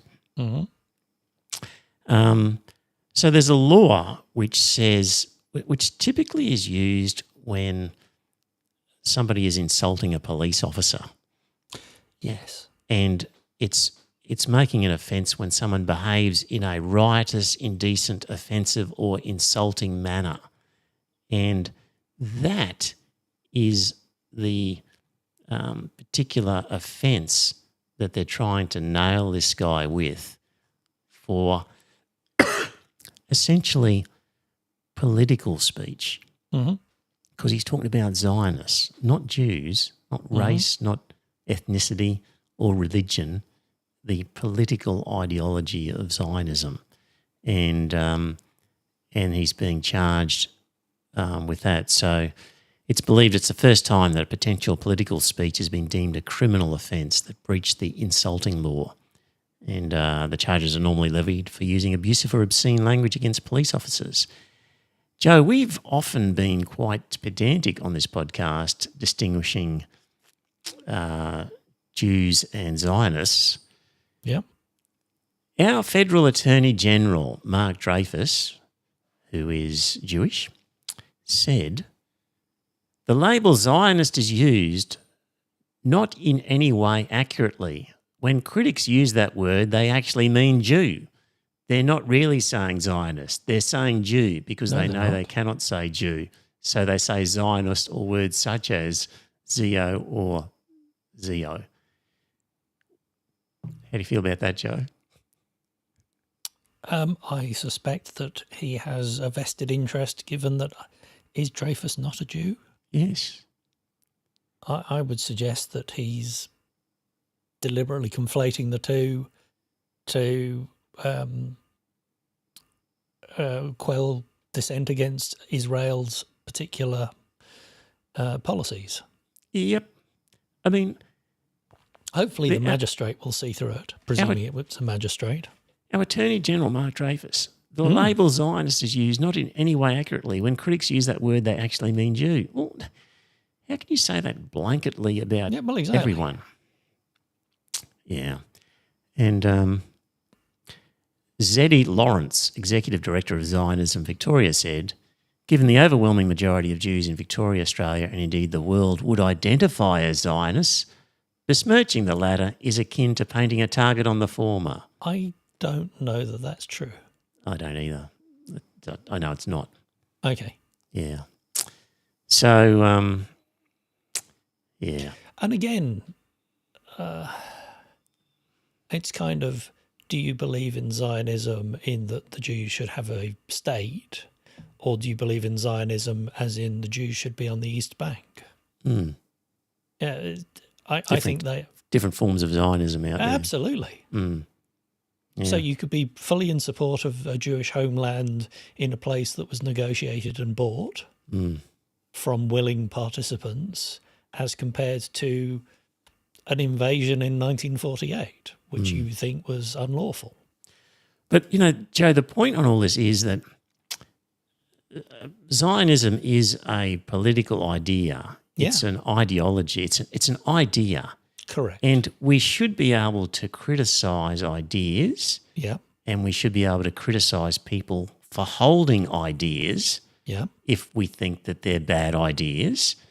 And that is completely different to people having an attribute which is involuntary. You know, your race, your your gender, your sexuality. When people are subjected to your criticism beliefs. For these things, you can understand that as a protected attribute. But when it comes to ideas, it should be possible to insult ideas and people holding ideas without being worried about being breaching any law, because ideas should be up for debate. But this was always the case with Islamophobia. Yes. Where criticism of the religion was taken as being a fear of brown people. Correct. And this is where, from day one on this podcast, I've tried to say to people, when it comes to the anti-discrimination laws and hate laws, religion, at the behest of Christian groups usually, has been lumped in to these anti-discrimination laws as if it is a gender, as if it is a skin colour. Yeah. It's not. It is just another ideology. And some of the ideologies, religious ideologies, are particularly distasteful, and we should be able to insult them. And the stupid people who hold those, some of the more unsavoury religious ideological views, without fear of being trotted off to court, breaching some rule. So there's a distinction between ideas that people hold and physical attributes that people have through no fault of their own. And we don't want people to be discriminated against or subjected to insult because of attributes over which they have no control. But if people have control over their ideas and their stupid, harmful ideas, we should be able to pipe up and say so. And it's becoming increasingly difficult. But if you're brainwashed into your ideas, how much control do you have over them? Well, that's true. And of course, a number of the laws that have been drafted do include religion. They don't include Zionism. And so there's an attempt here where to quell and to suppress debate about what Israel's up to, that people are trying to say sort of commentary about Zionism is also commentary about Jews, is therefore a religious commentary and subject to all of those discrimination and hate laws that have been created and are getting beefed up as we speak. So that's where we're at in a sort of a overview, roughly. Mary Kostakidis, former SBS presenter, currently before court for stuff she said on Twitter. If you criticise an ideology in public, you can now be charged with a crime by police, but only if that ideology is Zionism. Communism or Marxism or feminism or liberalism, no worries, just go for it. Just don't dare criticise Zionism. They will put all stops out to put you in jail. At this point, we might ask, just who are the police working for? Apropos the argument most Jews are Zionists, arguably most Australian women are feminists, but most of us aren't crazy enough to want people who criticise feminism in jail. Good point. So she was talking about the Ashtayer case there. So, and meanwhile, 6 Melbourne Jews labelled anti-Semites by prominent lawyer Mark Liebler, famous Jewish lawyer, have made a formal complaint against him to the Australian Human Rights Commission. So 6 Jews labelled by another Jew as anti-Semitic. Yes. Have taken him to the Human Rights Commission. And what did he say that caused them to do that? He said, nothing but nothing is worse than those Jews who level totally unfounded allegations of genocide and ethnic cleansing against the State of Israel. They are repulsive and revolting human beings. Their relatives who were murdered by the Nazis, the role models for Hamas, will undoubtedly be turning in their graves. Their avowed anti-Zionism is clearly no more than a cover for the reality that they are vicious anti-Semites. And the group that he was talking about said, hang on a minute. We're Jewish. That sounds like hate speech to me. Well, allegedly, Joe, we'll that's what these people are alleging. We'll see how that all pans out. Finally, on this topic, I think they did manage to roll out some concentration camp survivors who denounced the Israeli government for their behaviour. Going, and we've now they're seen this labelled as behaviour anti-Semitic. Probably. Yeah. Going, we've seen this behaviour before and we're shocked that it's happening by Israeli people. Yes. Careful, Mark Dreyfus would say, well, that sort of anti-Zionist talk is actually anti-Jewish talk and you're an anti-Semite. Because all, people are purposefully using Zionism as code for Jews. Uh-huh. It's the word that we need to use. Himself because I'm a Jew. Joe, we spend all this time arguing over words rather than denouncing genocide. Yeah, well, exactly. 11 days before the Hamas attack on the 7th of October 2023, the Palestinian writer Mohammed El-Kurd published an essay entitled "Jewish Settlers Stole My House, It's Not My Fault They're Jewish." In it, he addressed the very distinction which Mark Dreyfus insists critics of Israel and Israeli policy in Australia are not genuinely making.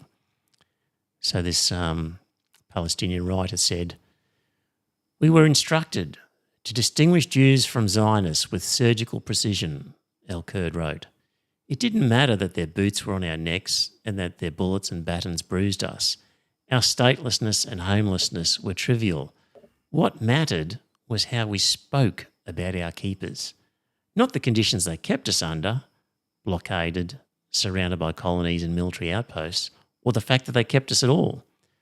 Palestinians living and increasingly being murdered under Israeli occupation are surely entitled to wonder how the semantic violence we practice with our words dwarfs the decades of systemic and material violence enacted against us by the self-proclaimed Jewish state."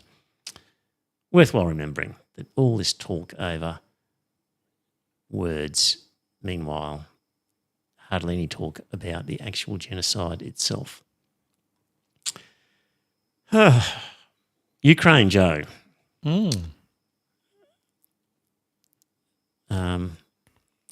So the Europeans are talking about a massive rearmament program because they can't rely on the Americans anymore. And this guy tweeted, "As a German, I just want to get this straight. Yes. The entire Western world wants us to build up a huge army, march through Poland, and fight the Russians if necessary." Yep. Just writing this down so there's no mistakes in future. Yes.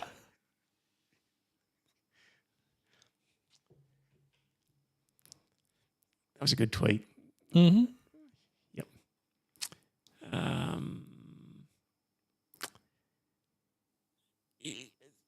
The whole point is that Europe doesn't have the necessary defence equipment, weapons, personnel to do anything. I mean, with the Americans not offering, if the Americans pull out, there's nothing that Europeans can do. They don't have enough.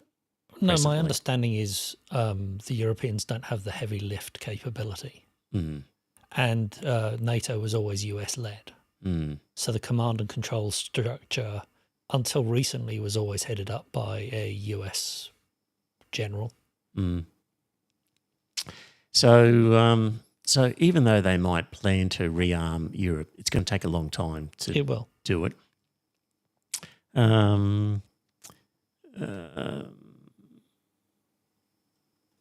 Yanis Varoufakis wrote something about that, but I'll just let that one go. Regime change, Joe. Should we talk about that? Yeah, literally. Actually, okay. Senator Chris Murphy, American guy, speaking in 2014. So let me see if I can find the right one on him. Here he is. I might pause it a few times during this. So this guy's talking in 2014, and he was on some sort of European committee, blah, blah, blah. So here we go. I think it was our role, including sanctions and threats of sanctions, that forced, in part, Yanukovych from office. Now, the question is, what can we do to support this new government? There's going to be a lot of talk about an assistance package. With respect to Ukraine, we have not sat on the sidelines. We have been very much involved. Members of the Senate who have been there, members of the State Department who have been on the square. The administration, the Obama administration, passed sanctions. The Senate was prepared to pass its own set of sanctions. And as I said, I really think that the clear position of the United States has in part been what has helped lead to this change in regime. So I know that there is merit in the claim that the United States sort of has these principles and then we selectively apply them. We get involved in certain places and then we don't get involved in other places. But I think if ultimately this is a peaceful transition to a new government in Ukraine, it'll be the United States on the streets of Ukraine who will be seen as a great friend in helping make that transition happen. This is really about supporting one of the biggest, most important countries in the Eurasian region, be able to determine for themselves what their future is. And it looks to people like this is the United States and Russia once again fighting, maybe not in military terms, but on economic terms in a country that we both care about. But really, ultimately, I think this is about us supporting the wishes of Ukraine. And, there is a U.S. interest here. We are in the middle of negotiating a new trade agreement with Europe. To my state, it's enormously important. We do 40% of our trade in Connecticut with Europe. If Ukraine is part of the European Union and thus is part of this new trade agreement with the United States, that could result in billions of dollars in new economic opportunities for the U.S. So we do have an economic interest in the Ukraine being part of the European Union, and we shouldn't be shy about making clear that interest. Isn't it true that Yanukovych was elected for the first time in 2010 for one 5-year term? That elections were scheduled for 2015. The second point is, why is it okay for foreign ministers from other countries to show up during protest movements, let's say in Ukraine, like the foreign ministers of Poland and Germany, and support the protesters against the current government there? Wouldn't it be something similar to the foreign ministers of, let's say, Mexico and Canada showing up during the Occupy Wall Street movement and saying, yes, we agree that your government is corrupt? And the third point is, why isn't the West and America talking about the fact that a large or significant portion of the Ukrainian opposition right now is made up of far-right politicians, including from the party Svoboda, which openly is fascist and xenophobic, and they say that they don't want to join the EU because they consider the EU to be a bunch of gays and Jews, just as well as they say that they don't want to join the imperialist Moscow regime. Let me take all those very quickly, one at a time. You're right. Yanukovych was elected, and I mentioned this before.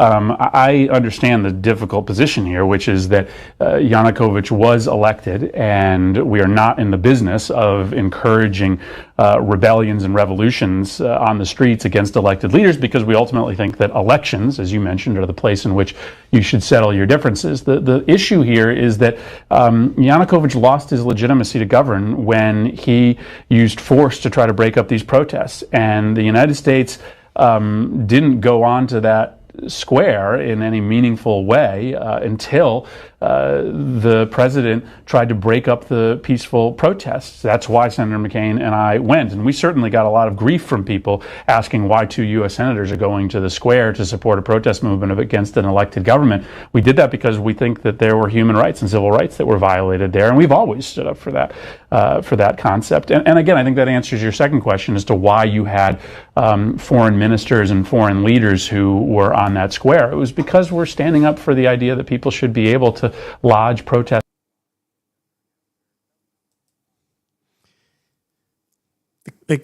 So, three things. One is boasting about their involvement in regime change. With sanctions, yes. And being on the ground in the square. Yes.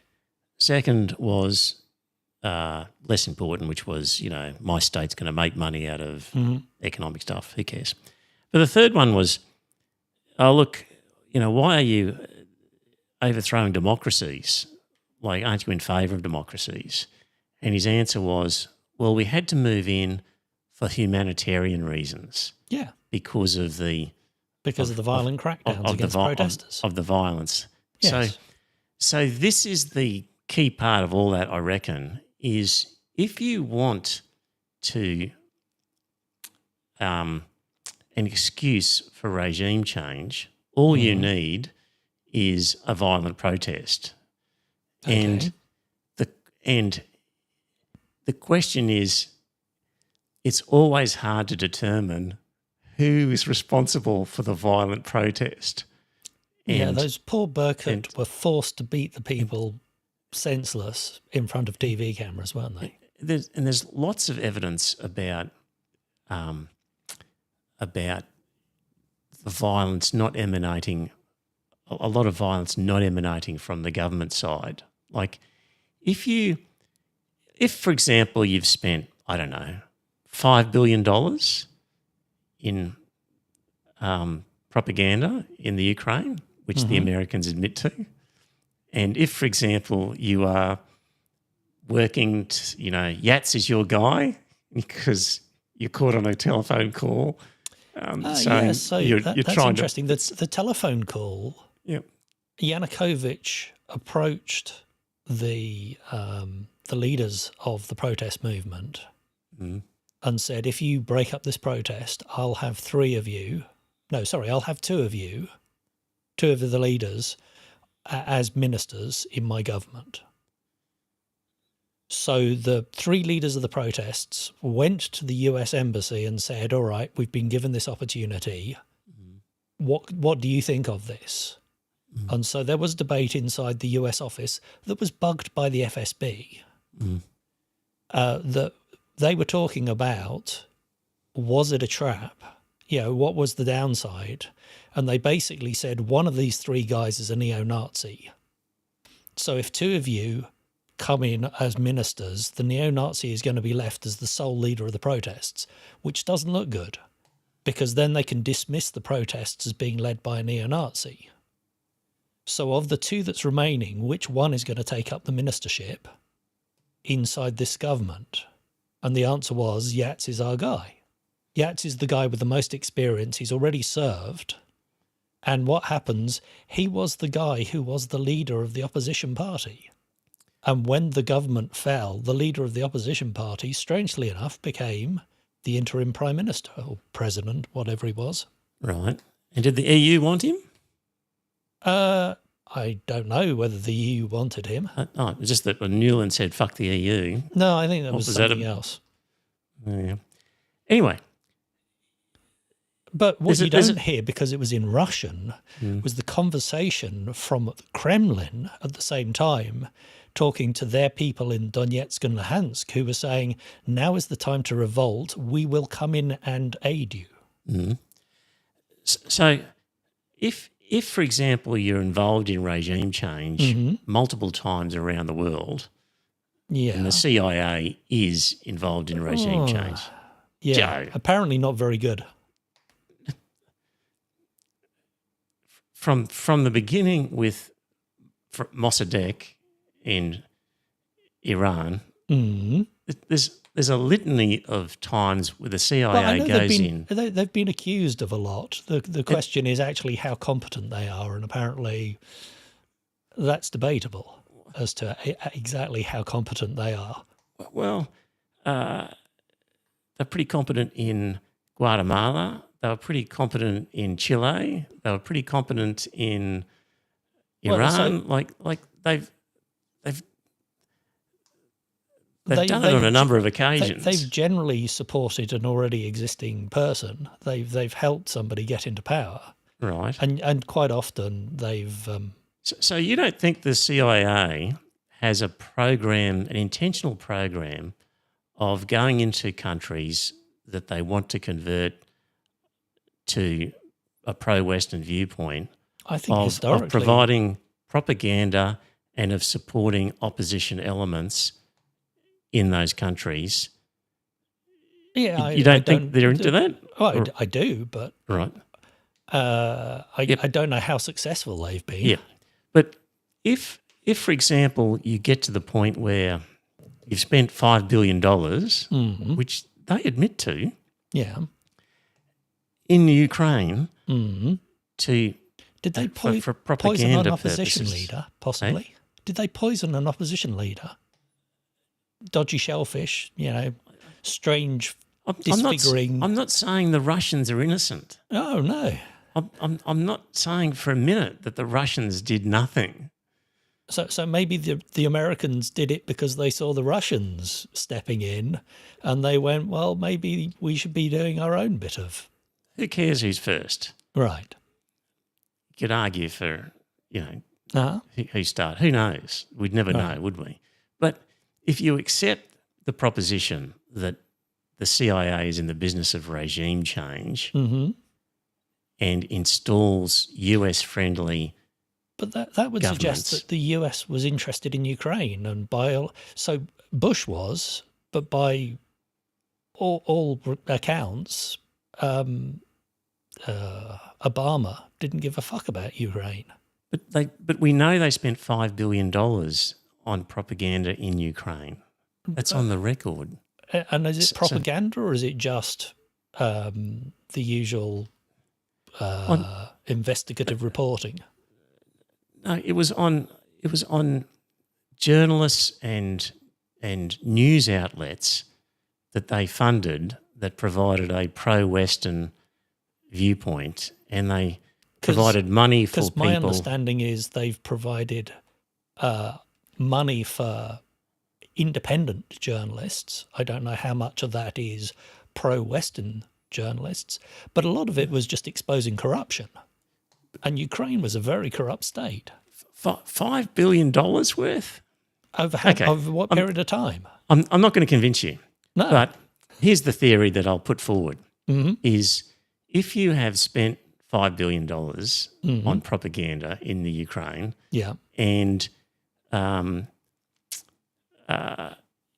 but you've got a democratically elected government that you don't like, then according to that American, if there is sufficient violence, then that is a green light to then dismiss the legitimacy of the democratically elected group and to back a rebel uprising or an unelected group who comes in and takes power. So essentially what he was saying was, we don't overthrow democracies until there's a human rights issue, is what he was saying.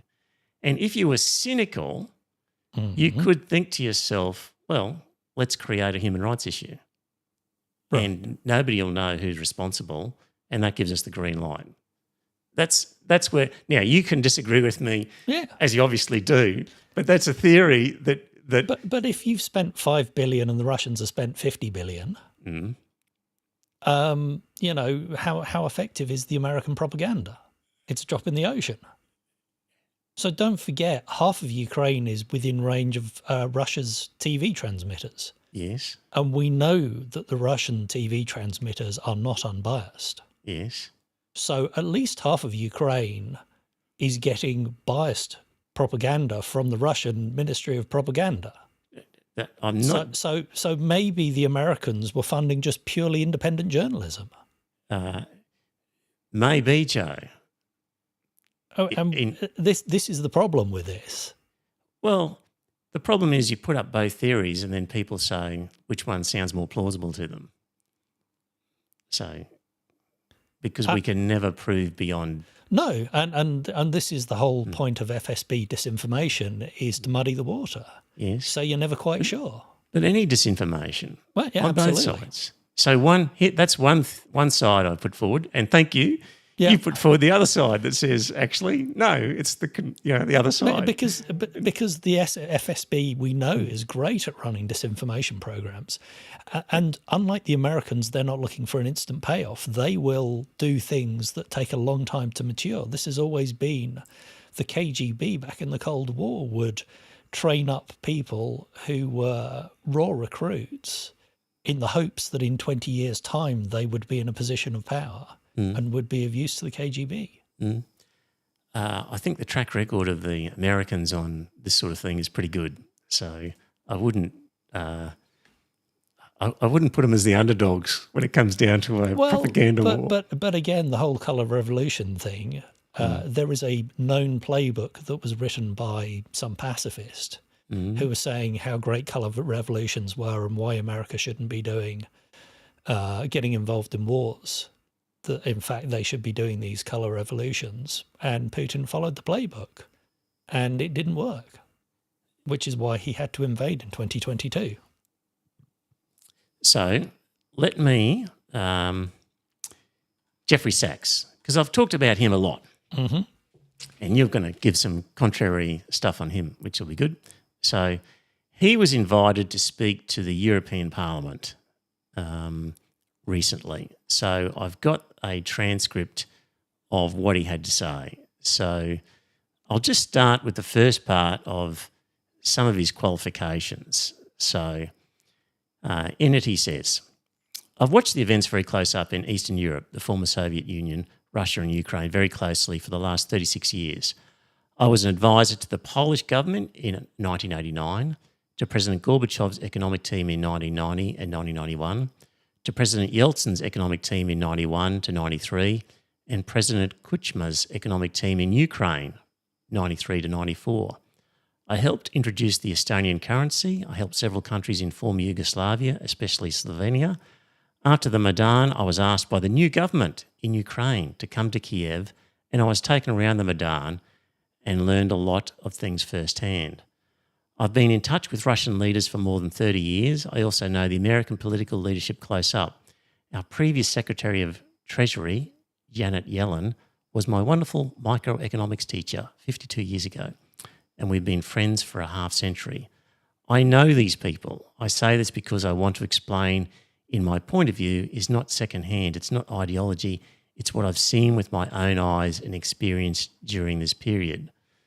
So, Joe, any reflections on... So he fucked over the Russians by helping them screw up their economy and introduce an oligarchy. The same with Ukraine. Is that what he recommended? I don't know. But he was going on about how he advised them. Yeah, but you don't know, Joe, what his advice was and whether it was taken. Well, then what's his use if his advice wasn't taken? Why did they keep inviting him? Well, but Joe, if you don't know what his advice was, like they might have dismissed his advice, or they might have been able to take his advice for other reasons. Like they might have said, don't do these things because you're going to get screwed. I haven't gone into what his advice was. No. But is a guy who's on those credentials. Yeah, so he was deep into the economics of these countries. And not just Russia, but Poland, Ukraine, Slovenia, invited by the new government in Kiev to come in. So you were saying earlier that he was like a Russian stooge or something. Yeah, I mean, he's obviously... Why would he's got Russian talking points. Yeah, but, if the Ukrainians thought that, would they invite him in? Well, maybe they didn't know at the time. Well, he's got a reputation of 30 years. Yeah. He's such a well-known operator in this field. They weren't like, who the fuck's Jeffrey Sachs? They invited him in because they knew who he was. And okay, he's an expert in money, but that doesn't mean he's an expert in revolution. Yes, but okay. But it does mean, I think, that he's a guy with credentials, that he has been... in the place, yeah. In the place and seen this. But I thought you were going to say something about him being a Russian stooge or something. Oh, no, sorry. Other than him repeating Russian talking points. Right. But he may be just what they call a useful idiot. Right, okay. No, I've got no evidence that he's been paid off by the Russians. Ah, right, okay. No. There's nothing sort of sinister in any sense No. like that. Okay, all right. So that's his... that's what I think are reasonable credentials for somebody to commentate on what's going on here. I'll go on and stop me at any point if you want to, Joe, but But I'll just go on with some of the things that how he outlines things. Because I say all this and John says he's got a bridge to sell me. So, okay, this is from his speech. The United States came to the view, especially during 1991, and then with the end of the Soviet Union, that the US now runs the world and that the US does not have to heed anybody's views, red lines, concerns, security viewpoints, international obligations, or any UN framework.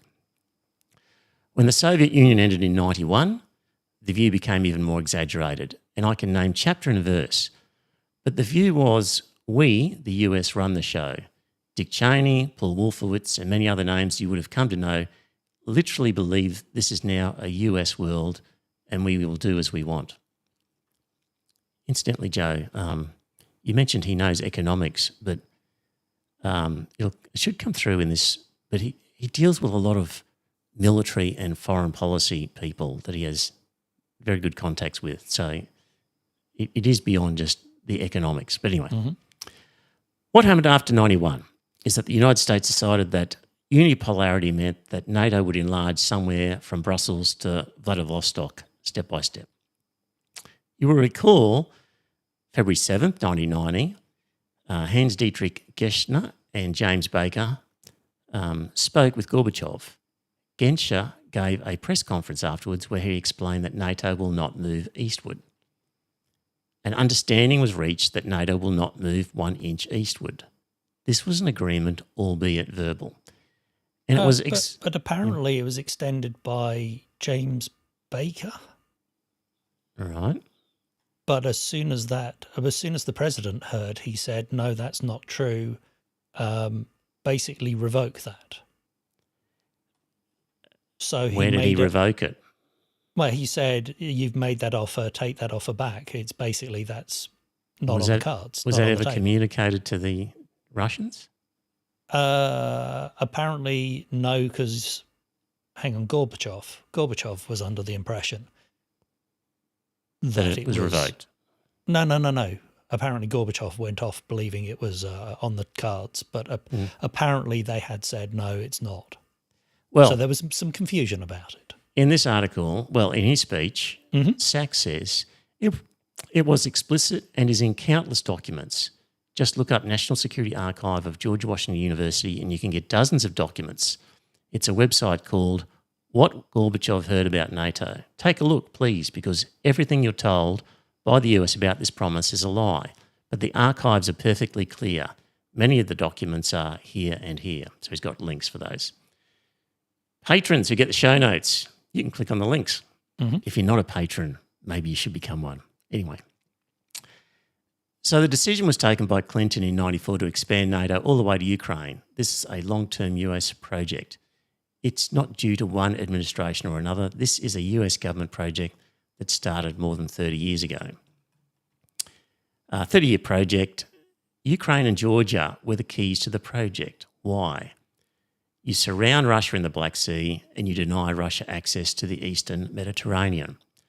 The US idea was that there would be Ukraine, Romania, Bulgaria, Turkey and Georgia, all in NATO. That would deprive Russia of any international status by blocking the Black Sea and essentially neutralising Russia as little more than a local power. So, Joe, that would be, you've often said, well, what about Finland? Why aren't they, And I said, well, Finland's different.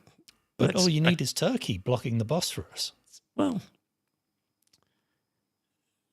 Turkey controls the Bosphorus. And as we found out in the First World War, if Turkey is against you, you're screwed. Well, from the Russian point of view, losing,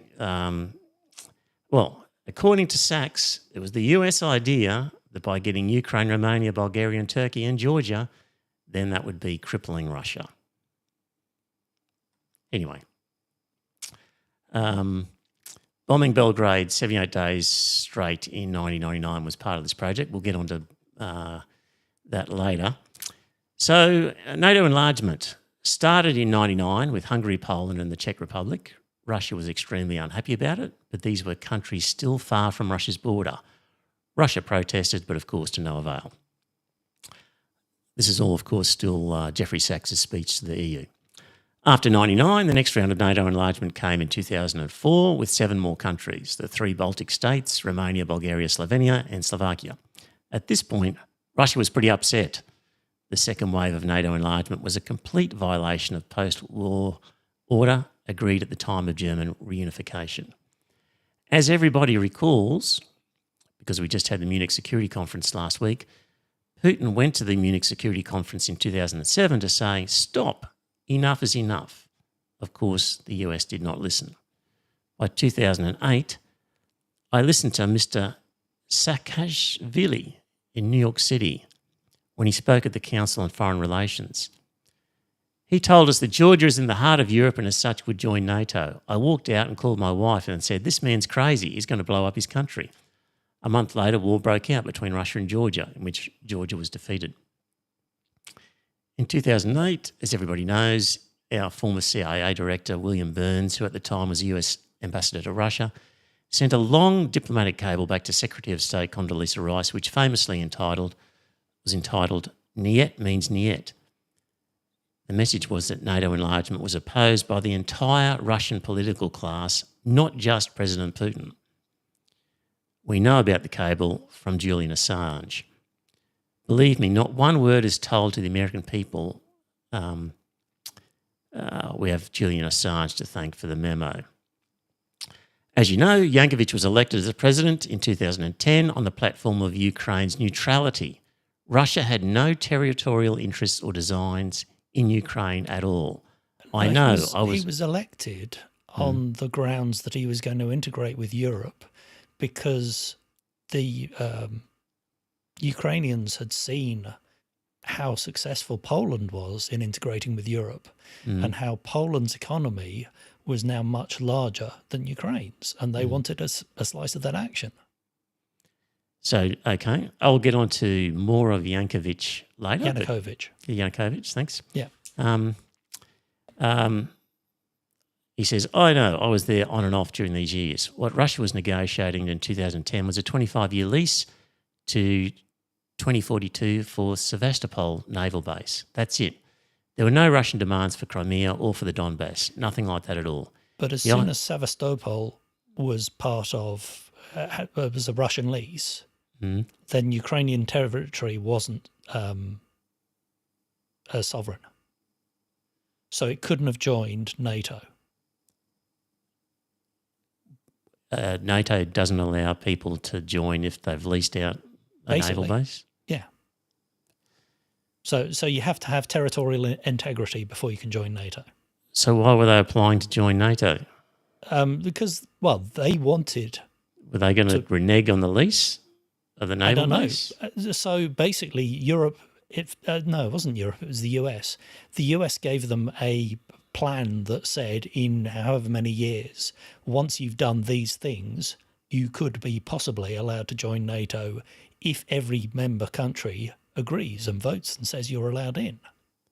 Did they actually sign the lease? Yeah. Yanukovych signed the lease. Right. And also Parliament passed a law that said the president wasn't allowed to make any form of alliance with any other country. So the Russians must have been worried that the lease would be cancelled if the Ukraine was going to join the NATO. I don't know when they were... As far as I know, there was no talk about joining NATO until after 2014. So I'll keep going. Mm-hmm. There were no Russian demands for Crimea or for the Donbass, nothing like that at all. The idea that Putin is reconstructing the Russian Empire is childish propaganda. Except that Putin has said that Belarus and the Ukrainian people are all one people, and that historically Peter the Great owned a huge area of land, and Medvedev, who was was president whilst Putin was prime minister, has said that Ukrainian is a made-up thing, made-up country, it doesn't really exist, they're all one people, they're all Russians, and, you know, it's all a farce. Yeah, he also said Khrushchev should never have given... Ukraine away in the way it did. Yeah. That didn't mean he was... But he was also saying what's done is done. Who, Medvedev? No, Putin. Yeah, but Medvedev, who's also Putin's right-hand man. So in the same way that you could... So they're talking historically, it should never have happened, but there was also an acknowledgement of water under the bridge. That's what's done is done. But apparently Medvedev is saying that Ukraine doesn't exist. It's a non-entity. And Ukrainian is a bastard version of Russian. It's not real. So he's basically just denying them as a race. Well, denying them as a people. It's not like it's fantasy to say that. But that you can say that, but that's a different thing from saying Putin was always going to take Ukraine back because he always thought it was part of the motherland and he was determined to take it back. You can have those views, but still Putin can say they should never have given that away, but it's gone and that's water on the bridge. I can't get it back, which is what he was saying. Right. Whilst all the people around him were saying something different. Well, what Putin says. Yeah. We've got to deal with what Putin's saying here. Right. So, Putin has to look respectable to the rest of the world, whereas his sidekicks can say whatever for internal consumption. I think he was pretty realistic about that. So, anyway, you can have different views on Putin's motivation, but this is the Jeffrey Sachs view. Yet the United States decided that Yanukovych must be overthrown because he favoured neutrality and opposed NATO enlargement. It's called a regime change operation. According to Sachs, there have been about 100 regime change operations by the US since 1947. That's what the CIA does for a living. Please know, it's a very unusual kind of foreign policy. In the American government, if you don't like the other side, you don't negotiate with them, you try to overthrow them, preferably covertly. If it doesn't work covertly, you do it overtly. You always say it's not our fault, they're the aggressor, they're the other side. Joe, you think their success is not so great. Mm-hmm. According to Sachs, in 2014, the US worked actively to overthrow Yanukovych. Everybody knows the phone call intercepted by my Columbia University colleague, Victoria Newland, and the US Ambassador, Jeffrey Payette. You don't get their evidence, according to Sachs. The Russians intercepted her call, they put it on the internet.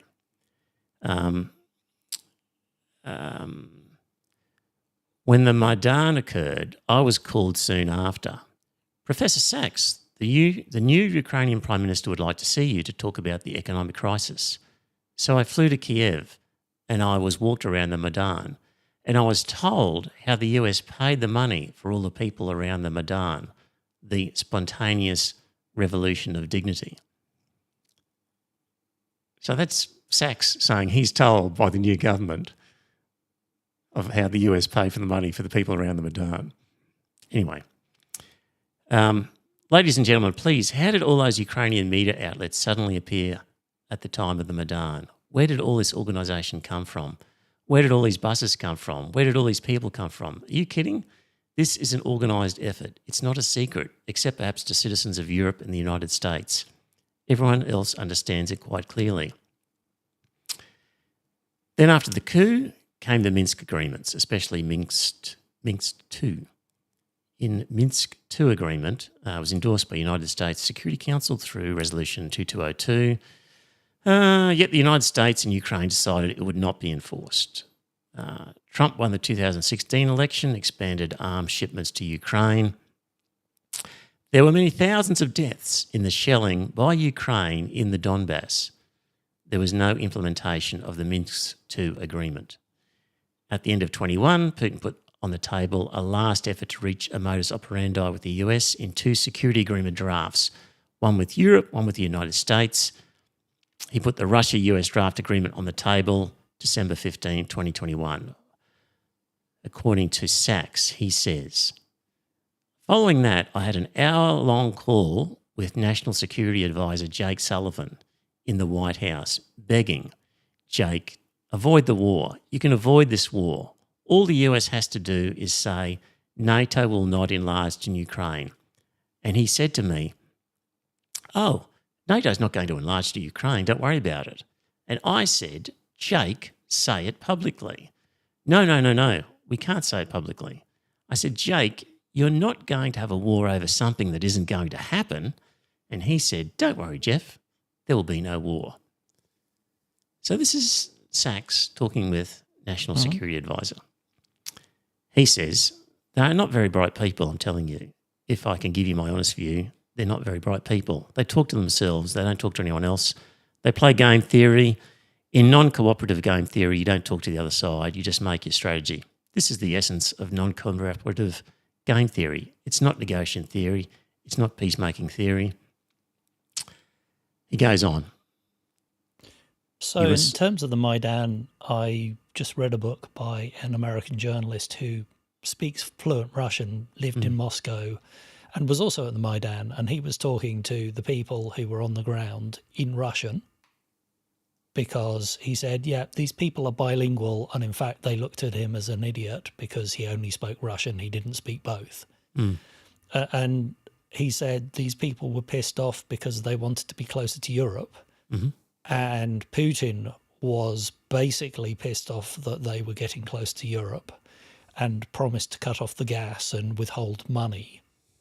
So Yanukovych was between a rock and a hard place. His populace wanted him to be close to Europe. And some didn't. And the Russians didn't. The Russians wanted him in their pocket. Yep. And also the populace were a bit pissed off at the corruption at the whole of the government, not just him. So it was a popular uprising. It was a popular pissed off people. It wasn't just the Americans going, oh, look, there's 50,000 people here. Let's give them $10 each because, you know, because that's $500,000. That's not chump change, because you've got to get the money into the country and be able to hand it out. So it's to suggest that the Americans, the people were only there because they were bribed by the Americans seems a bit strange, a bit stretching credulity. And he's saying that basically it was the heavy-handed crackdown by the Berkut that caused the toppling of the regime. It was a very scared security. In fact, it was a very scared government that was facing a popular uprising. It wasn't even it wasn't an uprising at the time. It was just people pissed off. And don't forget, this was hot on the heels of Putin having a huge protest against him in 2012. So 2012, when he came back as president, the Russians, and there was also evidence of ballot stuffing, there was a big Russian protest because when Putin handed over power to Medvedev, it was seen as a step forward. And for him to take power back from Medvedev, people were going, what the fuck is going on? So Putin was very worried that the Maidan would spread, that this uprising against oligarchy would spread to Russia. So it was nothing about he was scared of NATO. He was scared of a popular uprising against him. So it was nothing to do with being scared of NATO? No, because... And we're concerned about NATO entering Ukraine. Again, being part of NATO. NATO couldn't be part of... Well, Ukraine couldn't be part of NATO. Because... NATO's rules said that because there were territorial disputes, and also Ukraine's parliament had passed a law that said they couldn't join any alliance. So, NATO was a done deal. I didn't know that the Ukrainian constitution had been changed to say they couldn't join NATO. It said they couldn't join any form of alliance. Because part of the demand has always been that the constitution be changed to say that. So I've never heard that's already in the constitution, and I'm sure I would have. So Putin has always said, basically, for peace agreement, I'm going to keep Crimea, I'm going to keep Donbass, and you must... You can only have 5,000 troops. And you must have you can't have any troops anywhere that might possibly maybe fire a missile at us. Right. So it's basically you have to demilitarize half of Ukraine that's left. But the basics has been, I'll keep Crimea, I'll keep the Donbass, and you'll never enter NATO. But it's never been said that there's already an existing clause in the Constitution saying they can't join NATO. No, so I think it was the president couldn't basically join an alliance without it being ratified by the Parliament. Parliament passed this law. Okay. Well, so I presume it was you can't. So just do the this president unilaterally can't do it. Yeah. Okay. Well, that's for what that's worth. But again, it means the Parliament could at any time. Yes, but until the Russians invaded, the majority of people in Ukraine didn't want to be part of NATO. They wanted to be part of the EU. But when you say they couldn't be part of NATO anyway, well, they could. It just required Parliament to pass it. Yes, and the majority of people didn't want it. So it was a possibility. Well, yes, it was a possibility. Yeah, and it wasn't something they couldn't do. They could if they chose to pass the law. Well, yes. Yeah. But it wasn't a unilateral thing. It wasn't a... And again, people talk about NATO expansion as if NATO is suborning these countries and saying, you must be part of NATO. These are independent countries that choose to join. And they have to have a reason that they want to choose to join. Finland and Sweden were neutral for so long, and suddenly they changed their mind, and I can't think why they'd want to change their mind.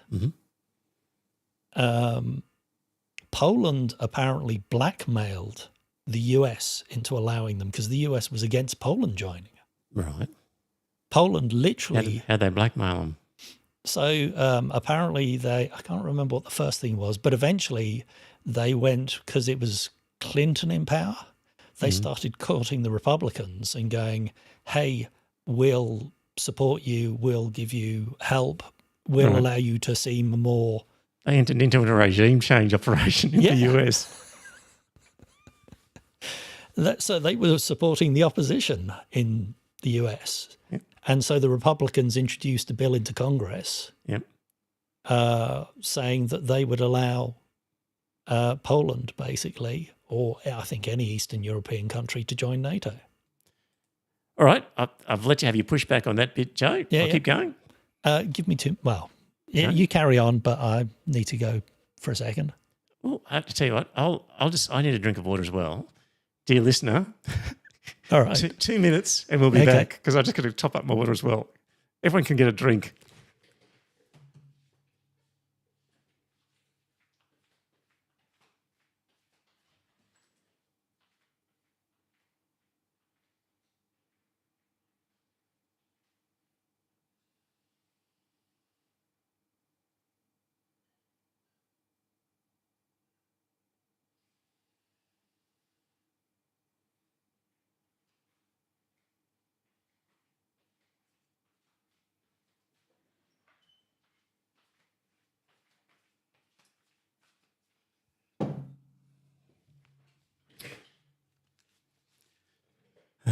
You still there in the chat room, Alex? I'll go through some comments. Alex has been busy. Russia likes compromising people. USA likes replacing with US-friendly leaders.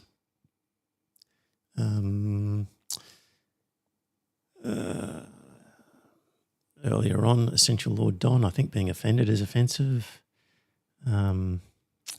Alex, we should be able to criticise anyone doing ethnic cleansing.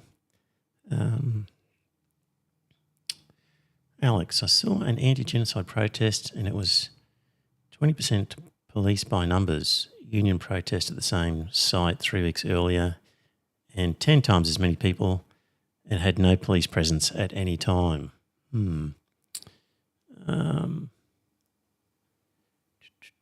Alex says that copper is getting demoted. That was a reference to the UK copper. Alex is still there. Essential Lord Don, present. Good.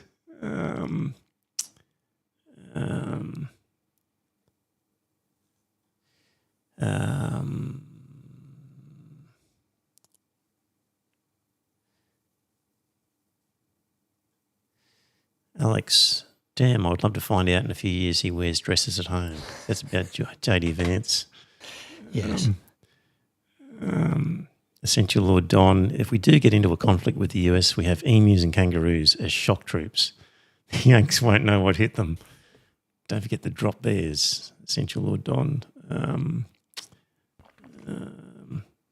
There we go. Greg Luigi Blackshaw was there at one point. Landon was there. Find more submarines. Yep. There we go. All right, I was just going through those. Joe, right, back to Jeffrey Sachs's speech to the EU. Here's one you're going to push back on as well. What was Putin's intention in the war? I can tell you what his intention was. It was to force Zelensky to negotiate neutrality. This happened within days of the start of the invasion. You should understand this basic point, not the propaganda that's written about the invasion claiming that Russia's aim was to conquer Ukraine with a few tens of thousands of troops. Come on, ladies and gentlemen, please understand something basic. The idea of Russia's invasion was to keep NATO out of Ukraine. And what is NATO really? It is the US military with its missiles, its CIA deployments and all the rest. Russia's goal was to keep the US away from its border. I'll keep going. You think he intended to take over the whole country? So Putin had been told that the Ukrainian people were enslaved by Kyiv and were waiting for the Russian liberators to come, and they would be greeted with open arms as the liberators. He bought into the propaganda. You think Putin believed all that? Yeah. The problem with the autocratic regime, the same happened with the Soviet Union. What drove the Soviet Union bankrupt? The Americans couldn't believe that the Soviet Union would go bankrupt because they were seeing the internal Politburo reports that were saying how great the the Soviet economy was. The problem was it was such a regime of fear that people were lying. And the lies were going to the top. And this is the same with Putin's Russia. The problem was the military had been hollowed out, but nobody wanted to admit to stealing, billions out of the maintenance budgets for all the equipment. And so they reported that everything was working beautifully. And that's what went up to the top. Putin is hiding in his mansion outside of Moscow. He's not on the ground inspecting troops. He's not seeing what's really happening. He's believing what he's told. And he has such a culture of fear around him that only yes men survive. So he's hearing what he wants to hear. And so he was told that when he went into Ukraine, they would be cheering the Russian troops, and was very shocked to find out that they fought them every step of the way. They're one people. They're all the Russians were the Kiev Rus. They're all one people. And he, again, the journalist I was reading said that historically before the war, the Ukrainians said the Russians are our brothers, but we are not Russian. They saw themselves as an independent people that had very close ties. And I think that has changed. The Donbass has changed all that. The taking of Crimea changed all that. The Ukrainians, they still love the Russians, but they don't like the regime in Moscow. And so when the Russians came, they weren't going, you're liberating us, you're oppressing us. We don't want to be part of Moscow's oligarchy.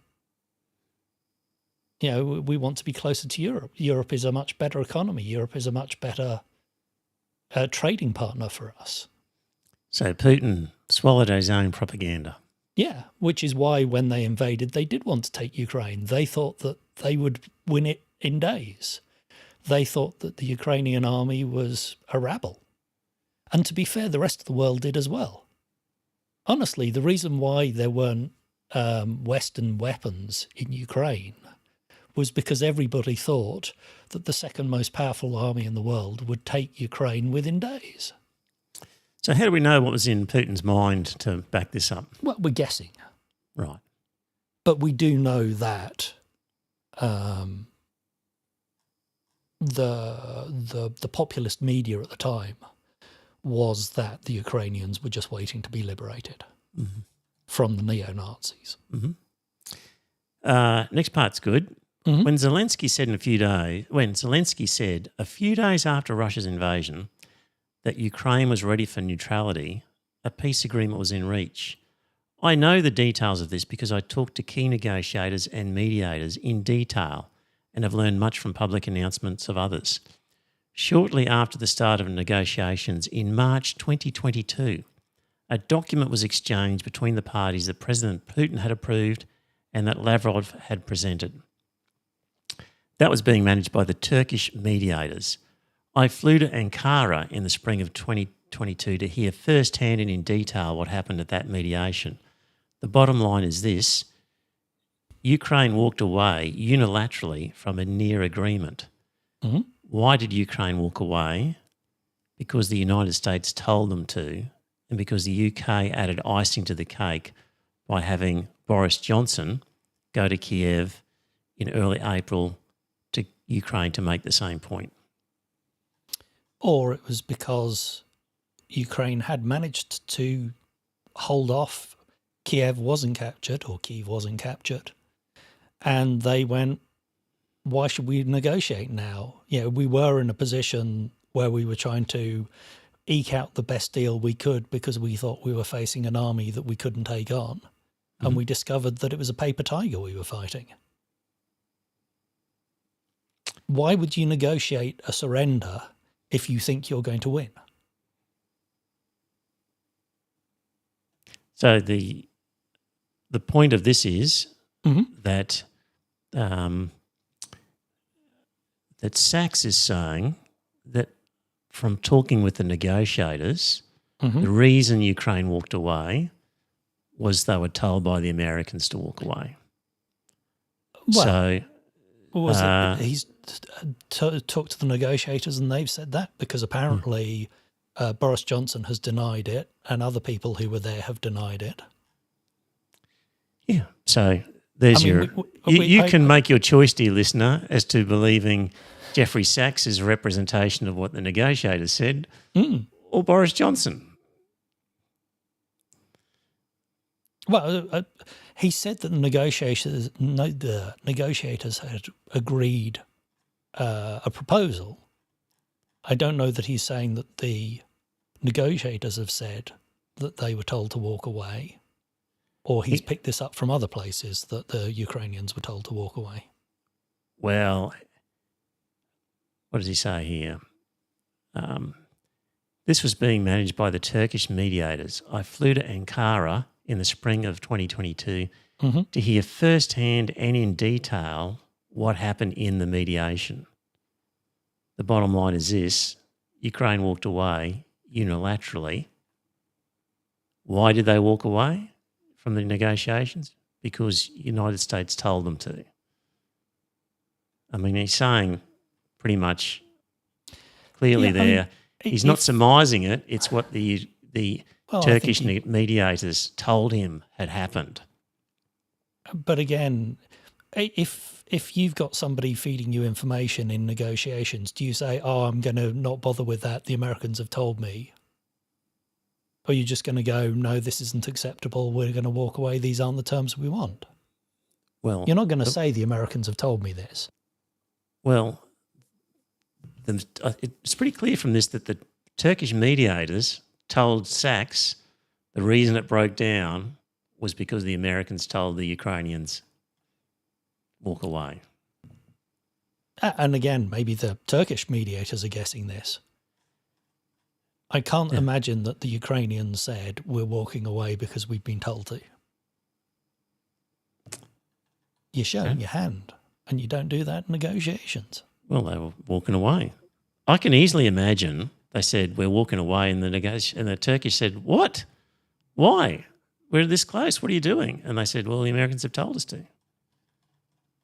I can easily imagine it. Or maybe they said... They weren't negotiating anymore. They didn't have a hand to conceal anymore. They were just saying, we're out of here. Well, but why would you even say that?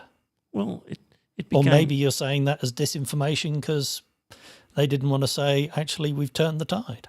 So you could be right, Joe. It could be that the Turkish negotiators either lied or were mistaken as to what happened and passed that on to Sachs, or they didn't do any of that and Sachs is making it up. Yeah. Or it could all be true what Sachs is saying. My understanding is negotiations broke down after Ukraine started repelling the Russian attacks. And not because the US told them to. Well, maybe they did at the same time, but the negotiations broke down at the time Ukraine was winning. Okay, so that's the Jeffrey Sachs EU speech. So now I've got an article. Do you want to say any more about that, or I'll just go on to the next article? Okay. So Yanukovych, why Ukraine spurned the EU and embraced Russia. So this is by journalist Elizabeth Piper, and this was in December 19th, 2013. So we're going back 12 years, written at that time, not sort of written now, but written back then, 2013. And here's the story, is on September 4th, Ukrainian President Viktor Yanukovych called a meeting of his political party for the first time in 3 years. For 3 hours, Yanukovych cajoled and bullied anyone who pushed for Ukraine to have closer ties to Russia. A handful of deputies from his party of regions complained that their businesses in Ukraine's Russian-speaking east would suffer if Yanukovych didn't agree to closer ties with Russia.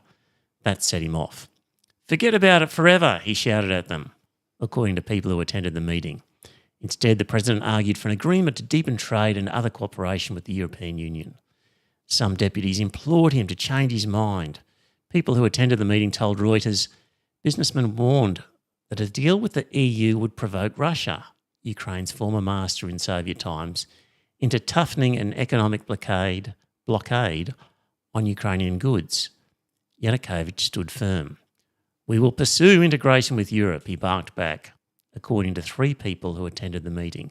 He seemed dead set on looking west. Less than 3 months later, Yanukovych spurned the EU, embraced Putin, and struck a deal for a bailout of his country, with Russia investing $15 billion. What caused the U-turn? Public and private arm twisting by Putin, including threats to Ukraine's economy, and Yanukovych's political future played a significant part. I don't doubt that at all. So significant threats by the Putin to the economy. But the unwillingness of the EU and International Monetary Fund to be flexible in their demands of Ukraine also had an effect, making them less attractive partners.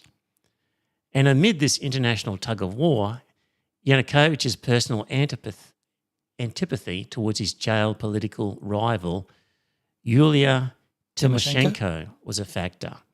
The EU accused Ukraine of treating Tymoshenko unfairly, to the annoyance of Yanukovych. The upshot is that Yanukovych, 63, had split his party and his country. Hundreds of thousands of protesters have taken to the streets demanding he step down and the country pursue closer links with the EU. Just a background on Yanukovych. Humble roots, likes to be treated with respect and as an equal, a characteristic that has informed much of his reluctance to join the customs union of former Soviet states that Putin wants to create.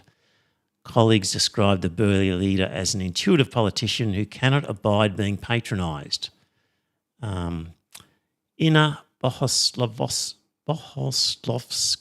a member of Yanukovych's party of regions, said Yanukovych made clear at the cinema meeting his dislike of Russia treating Ukraine as second-rate. Some commentary about that. Yanukovych felt he was better treated by EU officials. One of the players in this Zavanya feels misled by Yanukovych. He tricked us all. It was a complete, utter lie. This is when he said he wanted to go to Europe. Mm-hmm. Others say Yanukovych's desire to forge closer links with the EU was genuine, but he became dismayed when he felt the EU failed to acknowledge the scale of the financial difficulties he would face if he chose Brussels over Moscow. Yanukovych estimated he needed $160 billion over 3 years to make up for the trade Ukraine would lose with Russia and to help cushion the pain from reforms the EU was demanding. The EU refused to give such a sum, which it said was exaggerated, and instead offered the EU at the time said they wanted justification for it because there was huge amounts of corruption in Ukraine. And they wanted to prove that it basically wasn't him lining his own nest, feathering his own nest. So they wanted some detailed accounts, and apparently he didn't give it to them, so they didn't give him the money. To Ukraine, there seemed little prospect of getting the EU, already struggling to help with its indebted members, to offer a better deal. Olinik, who was Ukraine's permanent representative for NATO, and others were furious. He told Reuters that when Ukraine turned to Europe's officials for help, they spat on us. Ukraine was teetering on the brink of bankruptcy, partly because Moscow was blocking sales of Ukrainian-produced meat, cheese and confectionery, and scrapping duty-free quotas on steel pipes. Some officials said the restrictions showed what life would be like if Ukraine signed the EU agreement. So Yanukovych's other hope was the IMF. The IMF, like the EU, was unwilling to grant the sort of loans Yanukovych wanted under a new program. And it told Ukraine it would not soften conditions for a new loan and would only offer $5 billion. So Yanukovych was furious. Party members said he believed the IMF had ignored what he saw as reasonable demands.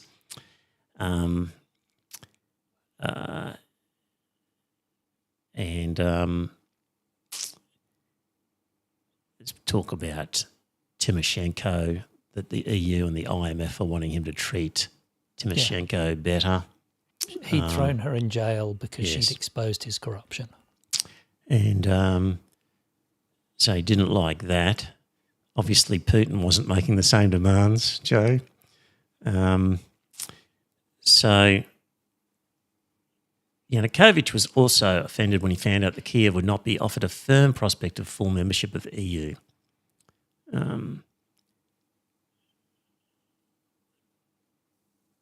So they weren't going to get a full one. On November 21, they suspended discussions with the EU.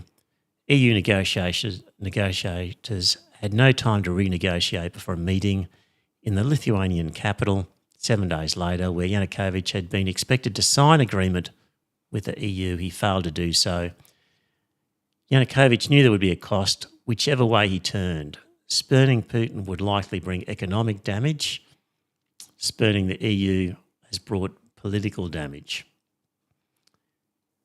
You can see, Joe, he was between a rock and a hard place at that point.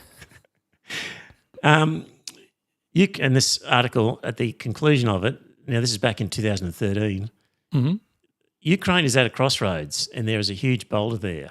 We go one way to Russia and we get hit. We go the other way to Europe and we get hit. We stand still and we get hit. Olinik said, drawing a diagram on a notebook. But it will hurt less this way, he said, pointing to the European direction.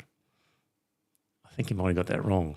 But I thought that was a useful picture painting of what he was facing. Also, Tymoshenko, Yushchenko and Yanukovych had all served as ministers in the former president's power.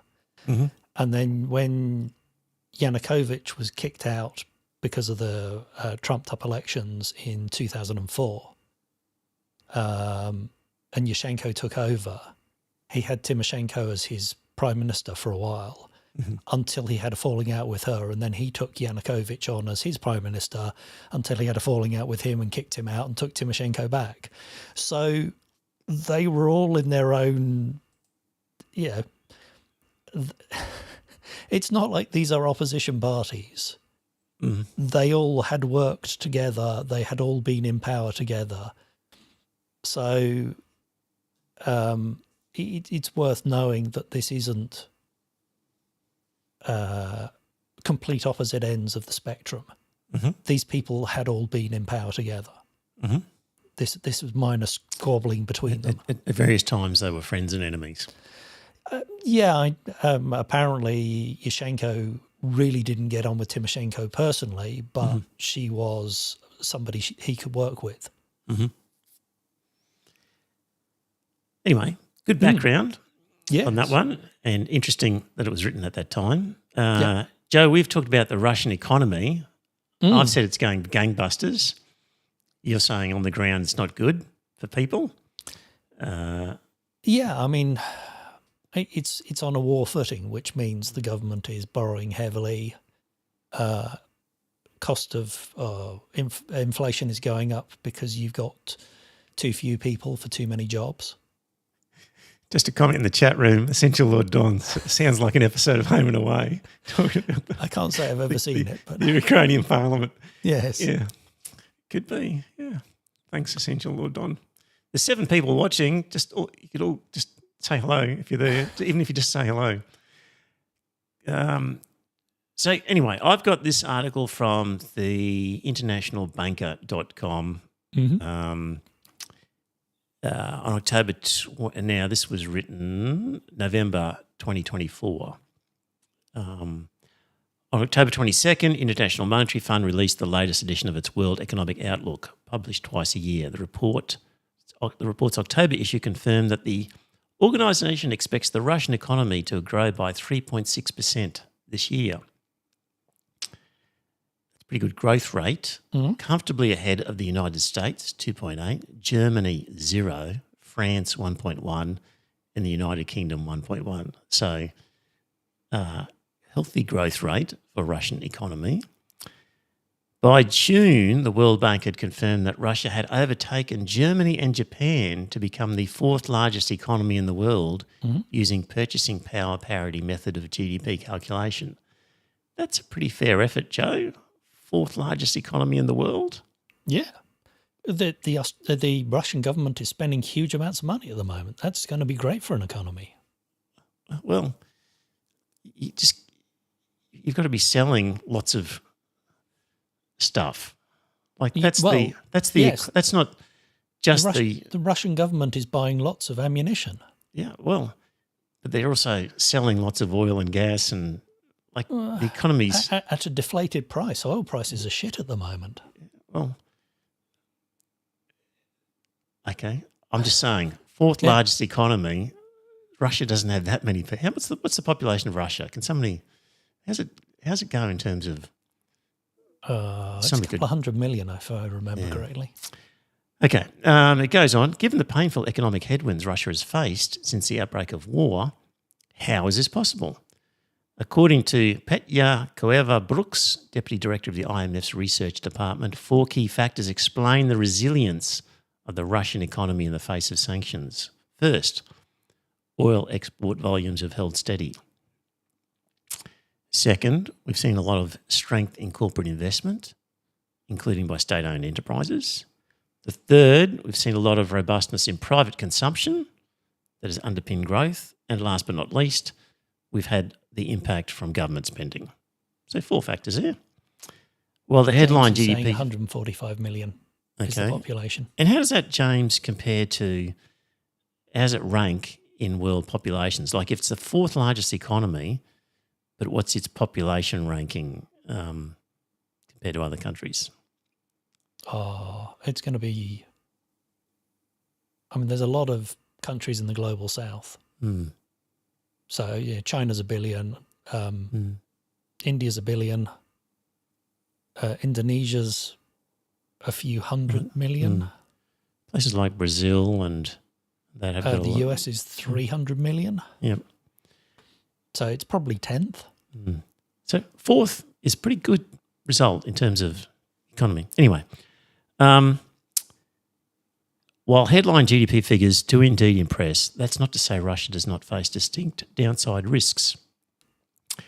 Bank of Russia recently confirmed the country's inflation rate at 9.8%. That's why interest rates are at 21%, which are things you've said, Joe. Yeah. Inflation's being supported by tightness in the Russian labour market, with unemployment record low, 2.4%, and a growing labour shortage in many industries, forcing wages upward at a rate that is outpacing labour productivity growth. Real wages are skyrocketing. Janice Kluge. Why they're spending money. Real wages are skyrocketing, says Janice Kluge, an expert on Russia's economy with the German Institute for International Security Affairs. You have people who hardly earned any money before the full-scale invasion who suddenly have huge amounts of money. So, Joe, I've been saying that actually Putin's popular because lots of Russians are doing very well. And, okay, inflation is high at 10%, but wages are outpacing inflation. So there are a lot of people doing a lot better than they did before. Absolutely, yes. So with extra money in their pockets, Russians are experiencing a healthy consumer boom. They're consuming like crazy, and this consumption creates domestic demand. Interest rates high, blah, blah, blah, blah. So yeah, that's the story on the Russian economy. James, thank you, James. Ninth in terms of population, fourth in terms of GDP. Inflation high, but real wages outpacing inflation. That's the Russian economy in a nutshell. They've been under sanctions so long that they've kind of figured out ways to get around it, so they're not worried about American sanctions anymore. You mentioned, Joe, Ratko Mladic. Yes. And he was charged with genocide, but he was cleared of genocide. No. Oh. He was charged with 2 counts of genocide, one of which he was cleared and was found guilty on the other charge. See, I've just got from Wikipedia. Yeah. It's Is that badly wrong? written. Look further down the article in Wikipedia and it says he was found guilty of genocide in Srebrenica and is serving a life sentence for it. See, what did I got? Yeah, he was found not guilty of another set of war crimes. See, okay, I was reading this speech. He was sentenced to life in prison after being found guilty of 10 charges, 1 of genocide, 5 of crimes against humanity, and 4 of violations of the laws of customs of war. He was cleared of 1 count of genocide. Yeah, so that was the 11th charge. So he's found guilty of 10 and cleared of an 11th. Ah.